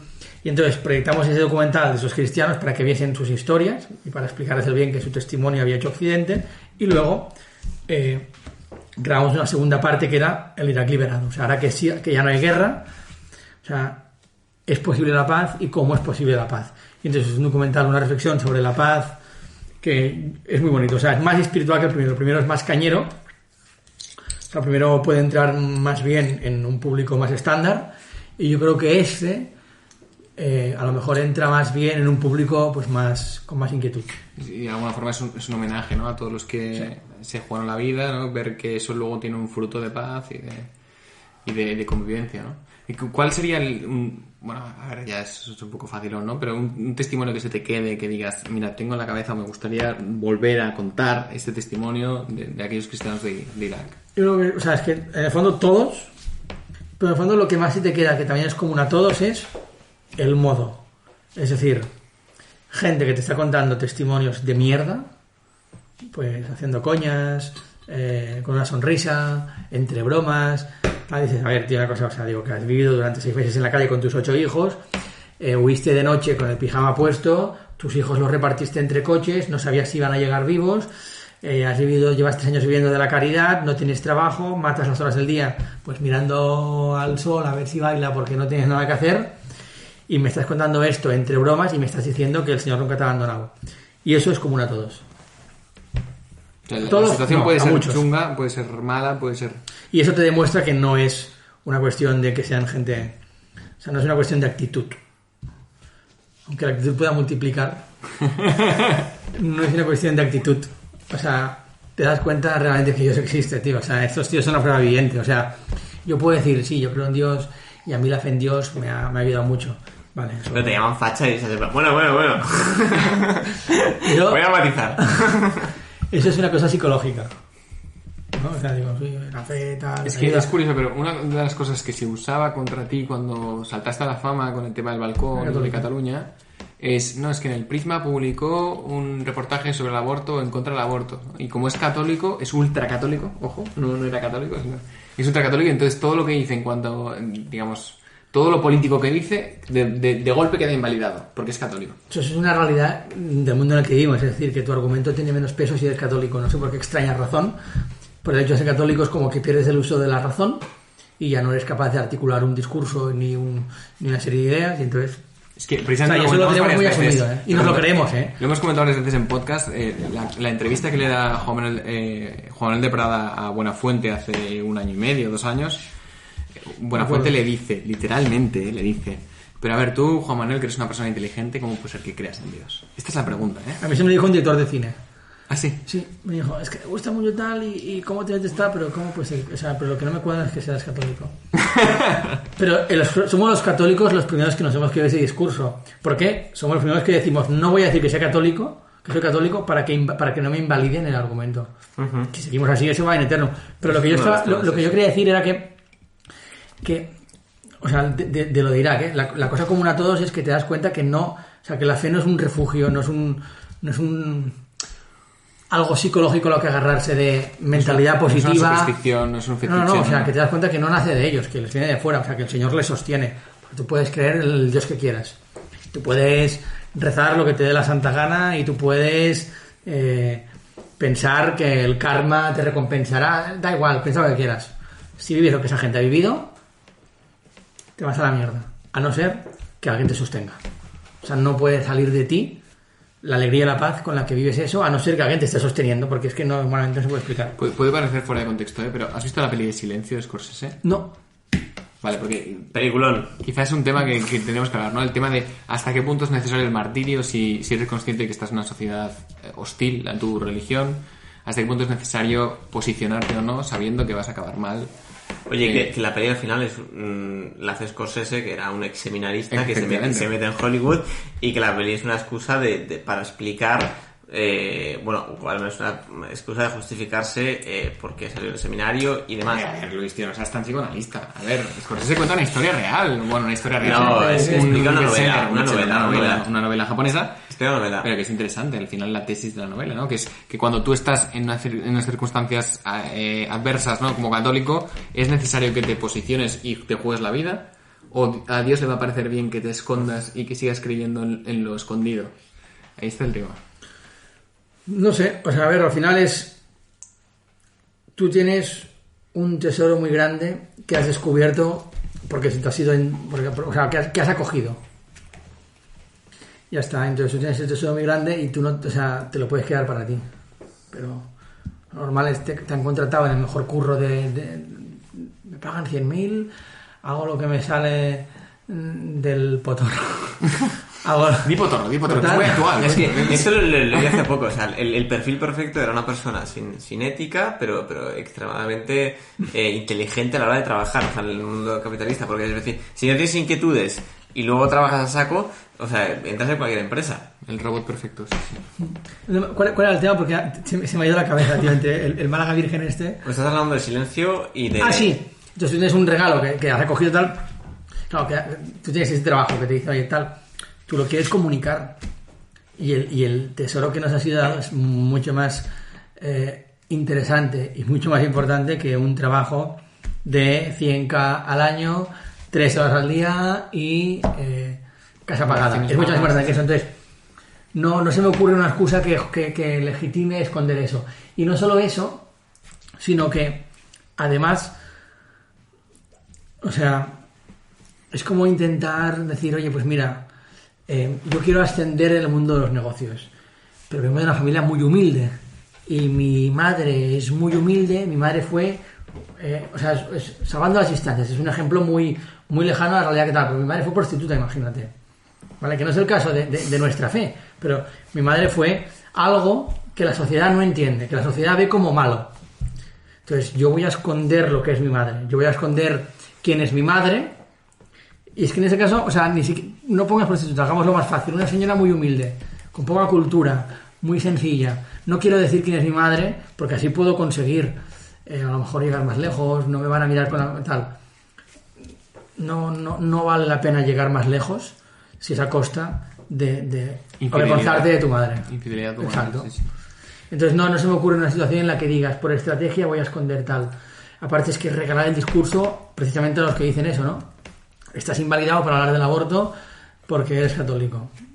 Perfecto. Es que ligándolo con los temas que hemos ido comentando últimamente, o sea, tú que has llegado, digamos, siendo católico o ultracatólico, como yo soy ultra, pero es un piropo ser ultracatólico. Ah, mira. No, yo recuerdo en la universidad, o sea, yo estudié en la Autónoma de Barcelona, y cuando hablaban de los ultracatólicos yo flipaba. Yo pensaba, decía, tío, pero estás hablando de los católicos normales, o sea, los ultracatólicos, o sea, los católicos normales deben ser aquellos que no acaban de vivir bien la fe, y los ultracatólicos deben ser los que la viven. Exacto. O sea, los que siguen los dogmas.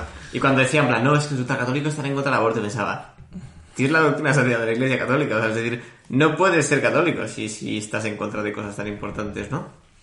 Y es curioso que hay veces que hay gente que esto o sea, ese discurso nos lo creemos más los católicos, el esconde eso para que no tal, que los no católicos. Ya, no, hay un tema de acomplejamiento, y eso es así, ¿eh? O sea, culturalmente, o sea, los católicos están acomplejados, la derecha con la izquierda está acomplejado, la hegemonía cultural es de la izquierda y es laica, ya está. Entonces, la mayoría de las personas que no están en la hegemonía cultural está acomplejada, pero es una cosa que hay que cambiar. Cuando yo pienso personalmente, o sea, el podcast en concreto nace de eso, es decir, no en ningún momento decimos que no, cuál es nuestra creencia, o sea, no nos dejamos de decirlo por el hecho de que no sea la mayoritaria, ni tampoco nuestras ideas. Porque... Yo creo que eso cada vez está cambiando más, o sea, cada vez percibo, y yo creo que porque cada vez hay más líderes acomplejados, que hacen de pastores de un rebaño, sin ninguna connotación así como, o sea, negativa al término rebaño. Uh-huh. Pero cada vez hay más líderes que están dando ese ejemplo. Sí, sí. O sea, y eso está muy bien, porque es que, o sea, no ha habido yo creo que, o sea, sobre todo no ha habido tanto un silenciamiento como un silencio. ¿A qué te refieres con silenciamiento? O sea, que no es que, o sea, evidentemente que puede haber una censura, puede haber una persecución en Oriente, en temas de fe, por ejemplo, en Oriente cruenta, en Occidente social, legal, ideológica, sí, eso puede ser cierto, y es cierto, es innegable, pero no es lo más, o sea, no es lo peor es la censura propia, el miedo que hace que tú te censures antes de que alguien te censure. Pero no te diría miedo, incluso ha habido cierta trampa, yo creo, de cara a los católicos, que es una especie de perspectiva que se ha extendido muchísimo, que es la idea de, oye, no digas que eres católico, o sea, traduce tu pensamiento a algo para que no se parezca que seas católico, pero que se va a entender que son los mismos valores. Y tengo la impresión de que muchísima gente que puede tener la misma fe, la misma cosmovisión, lo que sea, pues no se atreve a decirlo porque lo traduce, ¿no? En plan, oye, estamos en una democracia liberal, ¿no? Por el momento. Es decir, vamos a traducir nuestro pensamiento a esto, de una manera que no ofenda a nadie, ¿no? O sea, somos solidarios, ¿no? Claro. La solidaridad, el amor. Es que lo estuvimos comentando con amigos católicos, que decían, es que no entendemos por qué en el podcast tenéis que decir que sois católicos. No, hombre, y traducirlo, que se dé a entender, ¿no? Nos decían, no entendemos por qué, para la Eso, vida mira, pública... Eso la experiencia te demuestra que es, mira, dices, no, así puedes llegar a más gente, sin decir que sois católicos, decís lo mismo y tal. Mira, hay una cosa que es innegable, ¿vale? Que es que lo que arrastra... O sea, no es porque lo diga la Biblia, ¿no? A los tibios los vomitaré en mi boca, no es porque lo diga la Biblia. La verdad. La experiencia humana nos demuestra que lo que arrastra es lo auténtico. Y lo tibio no mueve. Entonces, tú ves a un David Fernández de la CUP, que es un tío auténtico. Y es un tío que cree. Y es un tío que... La CUP es un partido catalán que está vale. en Barcelona. La CUP es un partido catalán que se ha catalogado de extrema izquierda, anticlerical y tal. Lo estás pensando en los católicos. Yo estoy pensando en los chilenos, sobre todo, que lo entiendan. Sí, o sea, lo estoy pensando en los chilenos, justo. Vale, perdón. Vale, es que no sabía que haya tanto público de Chile, vale. No, pues ánimo al pueblo de Chile porque creo que últimamente ha habido un poco ahí de tal. Bueno, pues la CUP es un partido de, vamos a poner, extrema izquierda, anticlerical, tal, vale, perfecto. En su día tuvo un líder, porque los líderes no podían repetir, que era un tipo que se llamaba David Fernández. Es un tío que a mí me encanta, tío. O sea, yo busco conferencias suyas, entrevistas que le hace, porque me gusta escucharle. Me gusta. No solo me gusta cómo habla, sino que... O sea, no comparto todo lo que dice, pero me gusta. Es un tío que me gusta, sí, porque es un tío auténtico. O sea, es un tío auténtico. O sea, este es un tío que... Bueno, y la SCUP tiene algo muy interesante, que es no dejan que haya un líder más de no sé si es 1 o 2 mandatos, porque son conscientes de que cuando hay un líder se corrompe, ¿no? Y está constantemente cambiando. Y yo creo que eso es muy loable, porque es verdad, ¿no? O sea, la corrupción es un elemento, yo creo que antropológicamente lo han pillado. Yo creo que la SCUP tiene esa autenticidad. No, yo no concuerdo nada, con la SCUP, o sea... grupo extremo radical de Cataluña, pero es verdad que tiene una autenticidad. Yo en ese sentido estoy de acuerdo. O sea, yo no lo diría tanto de las CUP, que podría ser, porque al final, o sea, pero a mí en particular David Fernández es un tío que me despierta mucha simpatía.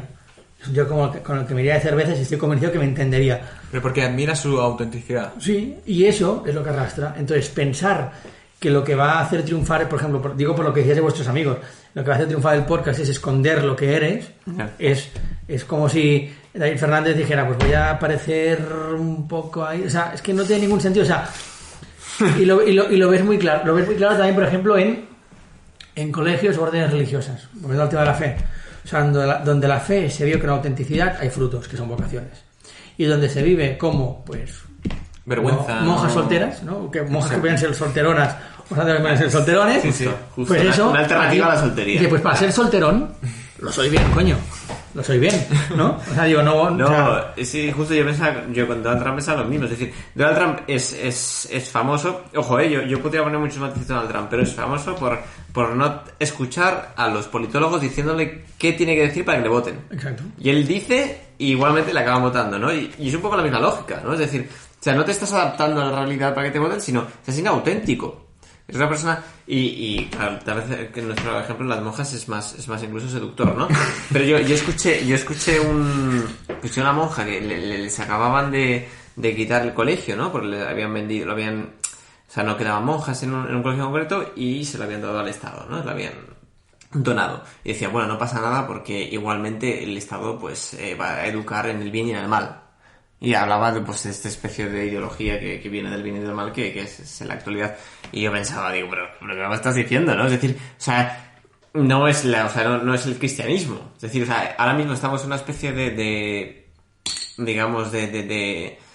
colonización ideológica que muchas veces intenta pues parecer a la doctrina cristiana, pero que no lo es. Entonces, si no lo es y tú eres monja cristiana, pues no te pienses que lo bueno y lo malo está relativo, pero es ¿no? que antes hemos hablado fuera de micro, ¿no? Que a veces, por cómo está depolarizado todo, ¿no? Y en Twitter uno escucha más a alguien que quizás se disfrace de piel de cordero, ¿no? Y que parezca que es de su rama, de su ideología. Y ahora pensaba, digo, claro, es que a lo mejor estos católicos que nos dicen callaos el catolicismo, el podcast, callaos vuestra actitud, piensan en eso, ¿no? En atraer a los que a la mínima que vean que somos católicos digan, esto no lo escucho. Ese es el tema, ¿no? El tema más comunicativo al final. Que dices, ¿y si callando lo que eres puedes sacarlo luego, ¿no? Es que a mí las estrategias nunca me han convencido demasiado porque no creo que, o sea, el otro día una persona, que no diré quién fue, pero que la conocemos todos, me dijo, no es casual que Dios no haya inventado la radio ni el telégrafo. Dijo eso. Dice, o sea, yo no entiendo de estrategias y de o sea... Comunicación. O sea, no... Es que no sé, a mí la estrategia no me... O sea, no es que renuncie a la estrategia, es importante. Pero el momento en que la estrategia te plantea el renunciar a para llegar a, entonces ya no... O sea, yo quiero decir esto, ¿no? Yo quiero decir que, yo qué sé, pues que el vino español es el mejor del mundo. Pues yo... A ver cómo comunico esto. Aprovechamos para recomendar. A recomendar Marqués de Riscal. No. Pero lo que no tiene sentido es que, vale, pues ya, bueno, ya igual. ¿Se ha entendido? Sí. No, pero, o sea, para no darle vuelta a la estrategia, o sea, tienes muchísimo éxito. O sea, la red social, muchísimo más de lo que podemos hacer nosotros. Y luego lo haces muy bien. Ya voy a retuitear. Por favor, entiéndase. No tengo tanto éxito, te lo aseguro. Hay gente que tiene realmente verdadero éxito. Y en lo que arrastre, verdad, es la autenticidad. Si tú eres auténtico, vas a tener un ejército de gente dispuesto a partirse la cara por ti. O sea, a mí me dirás, ¿por qué te partirías la cara? Pues mira, por este tío. ¿Y por qué? Porque este tío se la partiría también por eso. Y yo me la parto con él. Por lo que sea. Ahora, por este... Tío, lo siento, no. Yeah. No. Entonces, de verdad, la autenticidad te pone un ejército detrás de gente dispuesta a ir contigo a donde haga falta. Ahora, si vas a cosa tibia, a los que vas a juntar son los tibios. Y los tibios van a estar hoy contigo y mañana van a estar con el otro. Por ahí, ¿sabes qué dice Dios de los tibios, no? Sí. ¿Qué? Sí, también lo dijo eso, creo que fue Espinosa de los Monteros, después del discurso de Pablo Casado. De Casado. ¿A los tibios les vomitará Dios? Es que, ojo al dato, porque Son los cristianos, que es humano, tío, de verdad. O sea, que es que no. ¿De verdad? O sea, estoy de acuerdo. O sea, el tema, o sea, la verdad te da libre, va por ahí, ¿no? O sea, es decir, o sea, la verdad tiene una fuerza que a pesar de que pueda ser muy astuto con la mentira tal y cual, pues al final acaba venciendo. O sea, yo creo que va ahí. No sé si me estoy yendo demasiado a lo teológico. No, bueno, yo no sé de teología, pero... socrático. Da igual, o sea, vete a cualquier sitio, vete a... Antes hablaba de David Fernández, que para mí es un tío que digo, este tío a mí, o sea... ¿Te inspira? Le seguiría habría cosas en las que le seguiría. Pero luego a lo mejor veo a un Casado y... Sí, yo personalmente no te sigo, tío. A ningún lado. No te sigo. Sí. No te sigo. Y dices, ¿cómo puede ser que tal? No, es que es... A ver, la táctica de Pablo Casado es un partido. Es un partido... O sea, es el líder de un partido de España. Ha sido tratar de recuperar los votos descontentos del PSOE. A mí no me seduce, tampoco. A mí no me seduce. Como votante del PSOE no te seduce. Es verdad que yo no sé lo bastante ideal que debería ser seducido. Claro, pero tú ahora lo conoces personalmente. O sea, digo, a mí el Partido Popular nunca me ha seducido. O sea, digo, yo nunca he votado a un partido, por lo menos hasta hace un año, con Pero representación. tú fuiste del Partido Popular, ¿o no? ¿Trabajaste para...? No. A mí me pagaron. Bueno, yo en Sant Cugat trabajé para un concejal del Partido Popular, que era un concejal que antes que el Partido Popular era católico. Bueno. Y le expulsaba. Bueno, se acabó yendo del partido, como es lógico. Y yo trabajé para él. Era amigo mío. O sea, no es que trabajaba para él, es que, bueno, sí, trabajé para él. Le dieron un premio a su autenticidad, ¿no? A lo mejor. Premio por auténtico, fuera del partido. Exacto. Así es como le recompensaron. Pero no sé de qué Pero estamos hablando. es que hay una cosa interesante Sí. aquí. O sea, tú fuiste invitado a esta convención del Partido Popular. eso Vamos a renovarnos. Que luego ha resultado ser totalmente... Una famosa convención en la que no solo compareció Jaume, sino que también compareció Inger Enlist, de la que hablamos hace 2 podcasts. Es verdad, que esa es la de la educación en peligro. La educación en peligro. No, pues hablamos de ella. ¿Cómo ha cambiado el PP, De invitar a Jaume y a Inger Ya. para invitar... No, después de la moción de censura que puso otro partido de España, que se llama Vox, es una de un después. Porque hablamos de una renovación de un partido, de vamos a renovarnos, y luego de repente, después de la moción de censura, parece que volvemos a Mariano Rajoy, incluso más extremista. Y tú estabas en esa moción, pero hubo un pequeño escándalo en ese sentido, porque tú dijiste una serie de cosas que entiendo que fueron mal interpretadas, o no sé si me puedo explicar. Fueron súper bien interpretadas. O sea, a mí me invitaron a ir ahí porque había fallado no sé quién a última hora. Y entonces yo dije, vale, voy a ir, pero... El congreso famoso del PP... Exacto, yo dije, voy a ir, pero cobrando. Claro. Dije, o sea, voy a ir cobrando. Era hablar delante de un montón de peñas, Sí. salir en los medios porque saliste en todos los informativos. Sí. Y entonces dije, voy a cobrar esto y hasta ahí, genial. Y voy este día y vuelvo hasta ahora. Y entonces, de hecho, yo había tener un discurso sobre el tema nacionalismo, comunicación y tal. Y en teoría eso es lo que iba a ser. En realidad siempre hemos sido muy enemigos del Partido Popular. Por lo que sea, ¿no? Sí, no por una cuestión ligada tanto a la... O sea, por una cuestión relacionada con la fe. O sea, nunca nos hemos sentido engañados porque nunca nos engañaron. ¿Me explico? Uh-huh. Y entonces, claro, yo todavía tengo discusiones con mis amigos de cómo puede ser estos tíos en sus comunidades donde más aborto se practica, estos tíos que favorecen con el trabajador. O sea, yo había tenido verdaderas discusiones, que ahora ya he apaciguado porque ya... Pero la paz es una virtud. La paz es una virtud. Y entonces, claro, yo había hablado que iba a hablar ahí de las flores y de los campos, ¿no? De la comunicación y el nacionalismo es el enemigo y tal. Y dije, joder, después de 26 años rajando de estos tíos, porque yo en mi casa nunca se les ha votado, nunca. Tampoco a otros, ¿no? Hemos ejercido nuestro derecho a no votar. Y entonces ahí dije, no voy a dormir tranquilo si hablo de nacionalismo y no digo lo que pienso. Y entonces ahí me quedé muy a gusto. Y se lo dije lo que pensaba. Y ya no me acuerdo que les dije, sé que les dije algo de... O sea, quiero que sepa, o sea, no sé cómo fue, no sé cómo lo planteé, pero el tema era que ellos habían engañado a los católicos, a los catalanes y no sé qué más les dije. Y luego al final les pedí el voto para Vox. No por mí. Ya, el tema fue el voto para Vox, creo. La gente me lo dijo. Les dije, oye, voy a hablar con esta gente, ¿qué queréis que les diga? Y hubo muchas respuestas que fueron, oye, que voten a Vox, que se afilien a Vox. Y les dije, afiliaros a Vox. Y entonces pues fue así. O sea, y ya entonces nunca más el PP te va a llamar para nada. No, pero dentro del Partido Popular hay gente muy buena. Es más, ayer, por ejemplo, me reuní con un senador. O sea, ayer me reuní con bueno, no con uno, con algunos, para un tema que estamos haciendo. O sea, o sea, a mí no me gusta decir, todos estos son unos cabrones y tal. O sea, allí sí que tuve que hablar como institución, o sea, Partido Popular como institución que ha gobernado y con mayoría absoluta, pues dijo, vamos a hacer esto, y han hecho lo contrario, vamos a hacer esto, y no lo han hecho, vamos a hacerlo así, y lo hicieron así. O sea, eso sí, como institución, yo hice un ataque, me salí del guión, pero es que quería dormir tranquilo esa noche. Pero luego, tú vas a las personas concretas y descubres a mucha gente buena. Y estoy convencido que eso es en todos los sitios. Lo que pasa es que, bueno, pues no siempre tienes la oportunidad de encontrar en todos sitios. Pero ya ahora, por cosas del trabajo y de lo que estoy preparando, de una campaña, de tema de bueno, pues tengo contactos con diputados y senadores del Partido Popular y es gente bellísima. Yo podré estar más o menos de acuerdo con el Partido Popular, me podrá parecer más o menos bien el partido. Pero, o sea, tú vas y estoy convencido, es como de Fernández, o sea, a mí la CUP me puede parecer una aberración, pero... Hay un tío auténtico... Eso no me impide...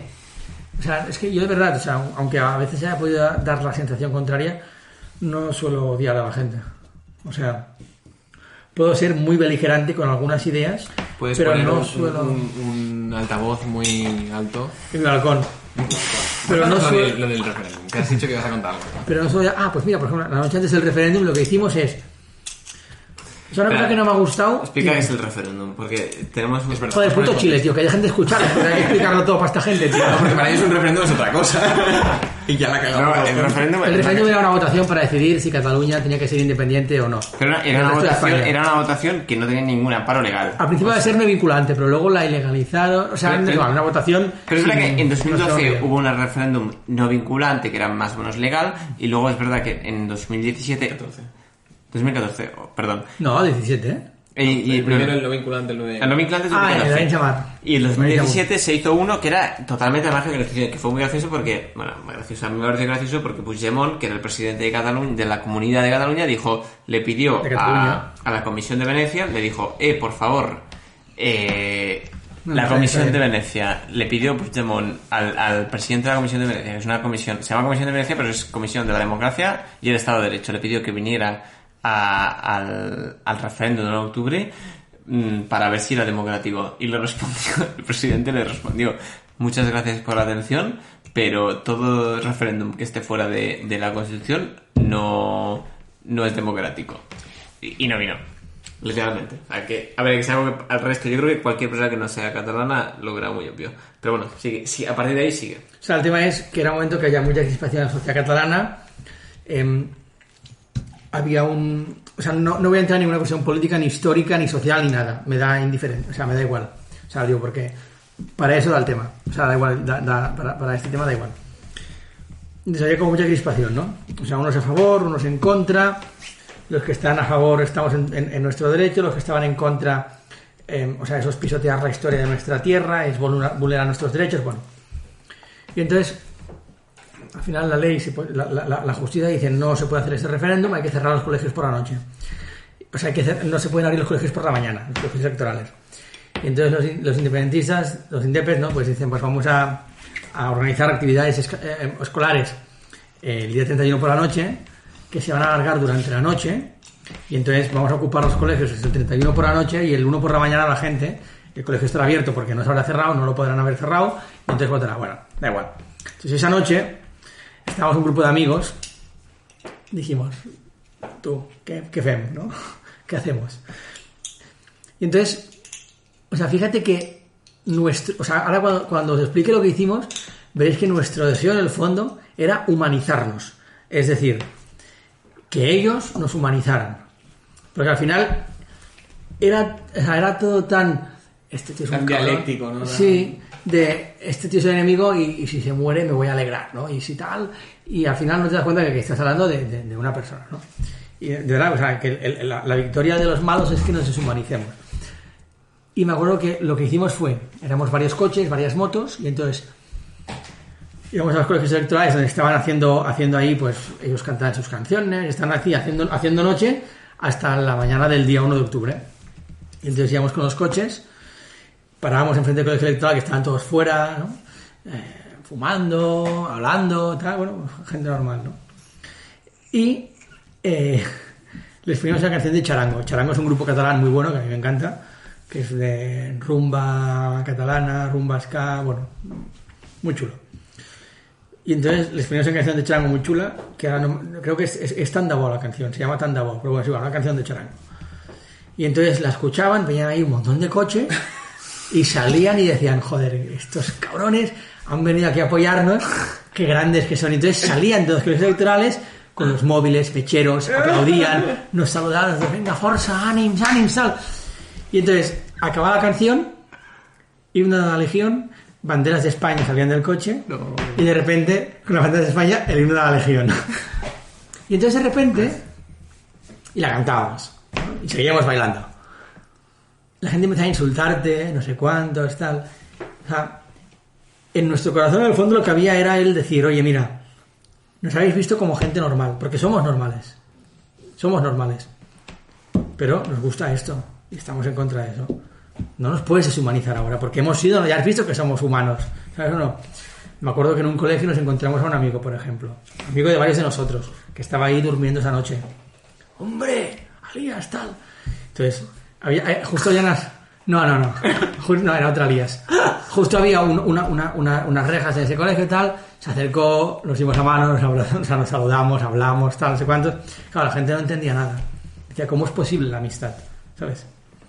No sé por qué os explicaba eso, pero no. O sea, pero para que veas que en el corazón había ese deseo de que es importante en un mundo en el que pretende deshumanizar al rival, ¿no? Que somos muy parecidos. Somos muy parecidos. Uh-huh. Escuchamos charango igual. Escuchamos charango, bailamos, nos lo hemos pasado bien, pero tronco, ahora viene la guerra dura. Pero oye, que eso no quiere decir que seamos unos cabrones y que seamos ni menos, ni más, ni nada. Uh-huh. Y el contraste era importante. Y luego las noticias eran las de los digitales indepes, un grupo de neonazis, no sé cuántos, tal. Y dices, no te equivoques. No te escucho charango, coño. Hemos estado un rato bailando juntos y han bailado con nosotros. De verdad, o sea, os publicitaron como un grupo de neonazis, ¿no? Mm-hmm.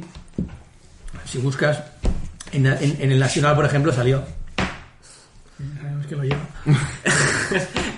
Es que ahora con todas las protestas, o sea, ahora en España hay toque de queda y la hostelería está totalmente cerrada. O sea, no hay ningún bar abierto desde hace una semana. Y ha habido... En Cataluña, sí, en concreto. Ha habido manifestaciones y los medios catalanes, al menos los que conozco yo, lo están cubriendo como si fueran gente de ultraderecha. Y sé que Podemos, que es un partido de ultraizquierda de España, también lo cubre igual. Y es en plan, la gente no puede trabajar. Y entonces, y luego lees el artículo y ves, bueno, pues gente de todo tipo, ¿no? Pero los cubren como gente de ultraderecha. Es decir, pero chicos, no puedes ver ni esta necesidad de trabajar que tiene la gente por el coronavirus. Es decir, tenéis que encuadrarlo todo como vuestro enemigo. O sea, es verdad que esto a veces puede funcionar y a veces puede ser necesario cuando se trata de ideas o de gobiernos malos, pero cuando se trata de personas, yo creo que es muy peligroso. O sea, a mí es que... Porque hay gente que luego lo lleva a la vida real. O sea, hay gente que lo lleva a la vida real y luego pues hay tortas a veces. Yo por ejemplo me acuerdo, el periodista más cabrón de todos los periodistas, que es Jordi Borràs, que no pasa nada, puede salir en el podcast, pues no le tengo antipatía yo. Y él de mí ha rajado. Y lo entiendo que haya rajado de mí porque él tiene un modo de entender la vida antagónico al mío. Y cosas que yo he hecho a él le han descuadrado por completo. Y a mí también me descuadran las cosas que él hace. A veces me pueden descuadrar. Pero él esas cosas que le han descuadrado de mí le han hecho odiarme. Yo le he escrito a este tío. Le he escrito correos. Entiendo ya ahora un día. O sea, nos hemos de ver un día, hemos de quedar, hemos de hablar, no somos tan diferentes. Pero para él sí que somos tan diferentes. ¿Sabes? Entonces yo creo que es muy importante romper eso. ¿Te ha respondido o no? No me respondió. Le escribí un correo, no te exagero, de un folio de Word. Y luego le volví a escribir. Y luego una cosa que me pasó muy curiosa. Bueno, espera un momento. Si eres oyente de Viejo Café, Jordi Borràs queda con Jaume. No, ya, es inviable. Por lo que sea. No, porque ya lo intenté por su hermano, creo. Porque tengo un amigo, que lo habéis entrevistado, que trabajaba con su hermano y creo que le dijo algo de, oye, tal, que... Pero no, o sea, es que es complicado, o sea, y no es culpa, o sea, es culpa de un sistema que nos hace odiar al que nos ha convertido en enemigo y en malo. Uh-huh. Y es así. Por ejemplo, a otro que una vez me encontré fue a Bernard Castro. ¿Lo ubicáis, no? Berlustiño. Sí. Que es un tío asesor de Rufián, un tío, bueno, un tío bastante activo en redes y tal. Sí. Ser asesor de Rufián debe ser debe mucho ver. Es un reto. Es un reto. Tú diles que te vas de Parlamento. ¿Y te hablaste con él? O sea, él fue el que empezó, porque yo una vez en un vídeo que hice para la universidad dije que mis padres eran primos, porque mis padres son primos. Entonces, cuando yo salté a la fama, hay una fama muy fugaz y muy vacía, ¿no? Del balcón. Mundana. Pues él, rebuscando por ahí, encontró eso. Y entonces hizo un corto de 3 segundos, o sea, poniendo eso que yo decía, tal, o sea, ridiculizándome. Y entonces ese día, cada vez que yo publicaba algo, la gente me decía, mira, el hijo de primos, tal. O sea, me cayeron muchas tortas a mí, indirectamente a mis padres. O sea, el tío fue bastante agresivo, muy salvaje. O sea, fue de los, junto con Burrar, fueron los que instigaron a más odio hacia mí, ¿vale? Entonces un día volvía de Sants, en AVE, o sea, volvía de Madrid en AVE, llegué a Sants y de repente me lo encuentro en el otro lado del semáforo. Le veo, me ve, hacer que no me ve, y yo, no puede ser que sea este, no puede ser. Porque le tenía más o menos ubicado, porque no, en ese momento no sé si tenía su cara en Twitter, y dije, no puede ser que sea Berlustillo, ven a Castro, me cago en la puta. Y entonces dije, no, cruzó, y dije, hombre, Bernat, y digo, hombre, entonces, o sea, él no quería verme. Se hizo el encontradito. Exacto. Y entonces le saludé, y entonces nos pusimos a hablar, le di un abrazo, le dije, ¿qué tal, cómo estás? No sé cuántos. Le dije, ¿cómo te has pasado, cabrón? Pero en buen plan. Me dice, tienes razón. Lo siento, le dije, no te preocupes, o sea, es que no hay nada. Entonces, estuvimos un rato hablando, nos dimos un abrazo, hemos quedado un día para cenar, y ya está, o sea, de muy buen rollo. Y había sido un tío que había destilado odio. Y yo estaba encantado, y dije, joder, pues genial, ese tío ha visto que soy normal. Ya está, pues muy bien. ¿Pero cenasteis? Entonces, cenamos, sí, un día cenamos. Y nos lo pasamos muy bien. Y entonces, una cosa que todavía no me ha llegado, y no sé, que era un TFG de unas niñas que querían hacer una especie de, en tu casa o en la mía, o lo de quién cena en casa o así, que era con una presentadora, y cenábamos los dos, bueno, da igual. Y entonces yo hice un tuit de, pues me acabo de encontrar con Bernat Castro, y, o sea, no sé qué tuit, oye, que al final, o sea, que somos todas personas, coño, que no pasa nada, o sea. Y él contestó una cosa en público que no fue capaz de mostrar nada de simpatía. O sea, fue una cosa de... O sea, no, es visible, o sea, es público, habría que buscarlo. Y luego me contestó en privado una cosa muy bonita. De, no esperaba eso, me pensaba que me cruzarías la cara, porque realmente me he pasado mucho contigo y te tengo que pedir perdón. Y me ha sorprendido que hayas estado en plan coña, un abrazo y tal. Pero no fue capaz de ponerlo en público porque su parroquia no se lo habría permitido. Y eso es un problema, porque hay demasiados factores que nos llevan a deshumanizarnos, a los que pensamos distinto. Y eso es un problema. Yo no sé quién es este tal Bernat, pero... ¿No sabes quién es? Es un influencer, un bot de la izquierda independentista catalana, tío. No, pues es un problema, definitivamente. ¿No? Porque si realmente no fue... O sea, si mantuvo esta doble faceta... Sin más, ese viejo jefe... Pero no le juzgo, o sea, digo, no le juzgo. Bueno, a él también lo persiguieron por comentarios machistas. Sí, exacto. También tuvo lo suyo. Sí. O sea, no le juzgo porque... O sea, es posible que si yo me encontrase, a lo mejor yo que sé, imagínate, a Bernat no, pero yo me encuentro a Arnaldo Otegi y me dice, hombre, tú cabrón, el Tabarnia, joder, me he reído, pero eres un cabrón tal. Digo, coño, este tío... Joder, no, ahí digo, Jaume no es el mismo ejemplo, Pues a Ronaldo y estamos hablando de Vale, bueno, da igual. Estamos hablando de humanizar al enemigo, tío, al final... Vale. O sea, digo, cada uno, o sea, supongo que haya sido condenado por lo que tenía que ser condenado.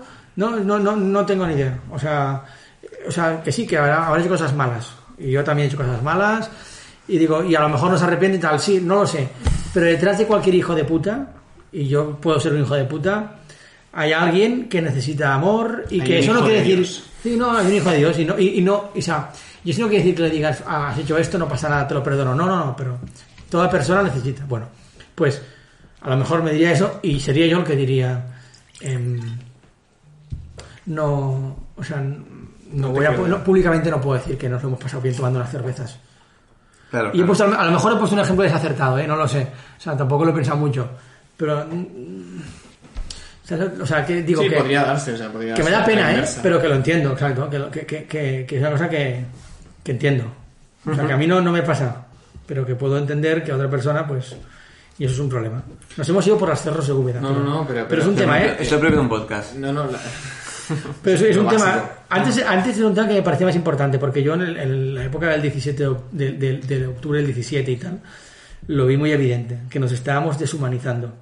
O sea, que estábamos convirtiendo en enemigos a que pensaba al vecino, sí, al vecino. A primos, hermanos. Sí. También te digo que lo vi más en la parte indepe que en la nuestra.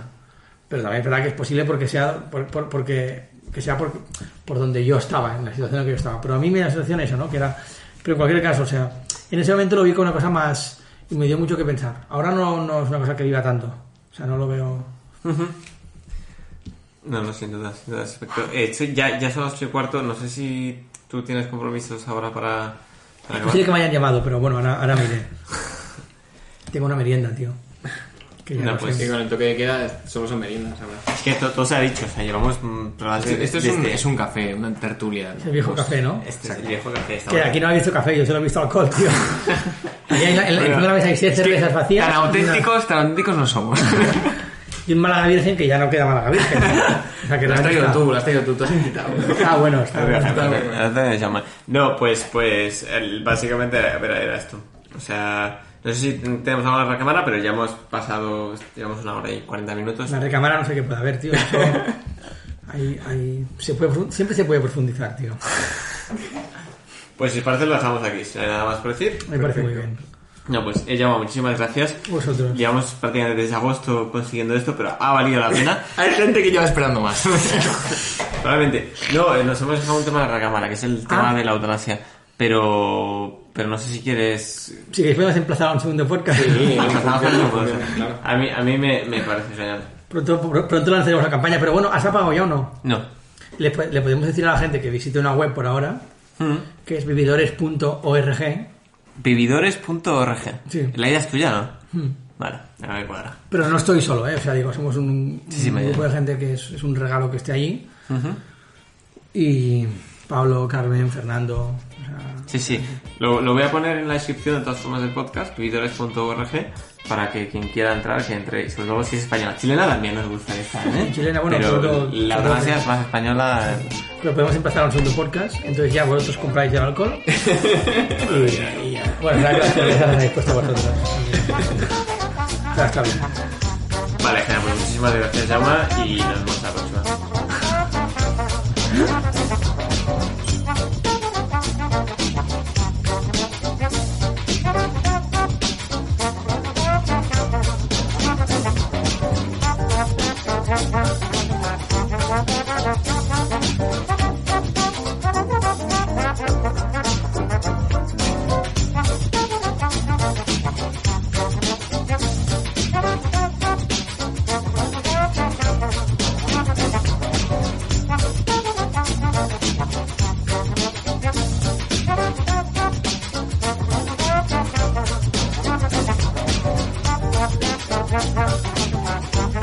Thank you.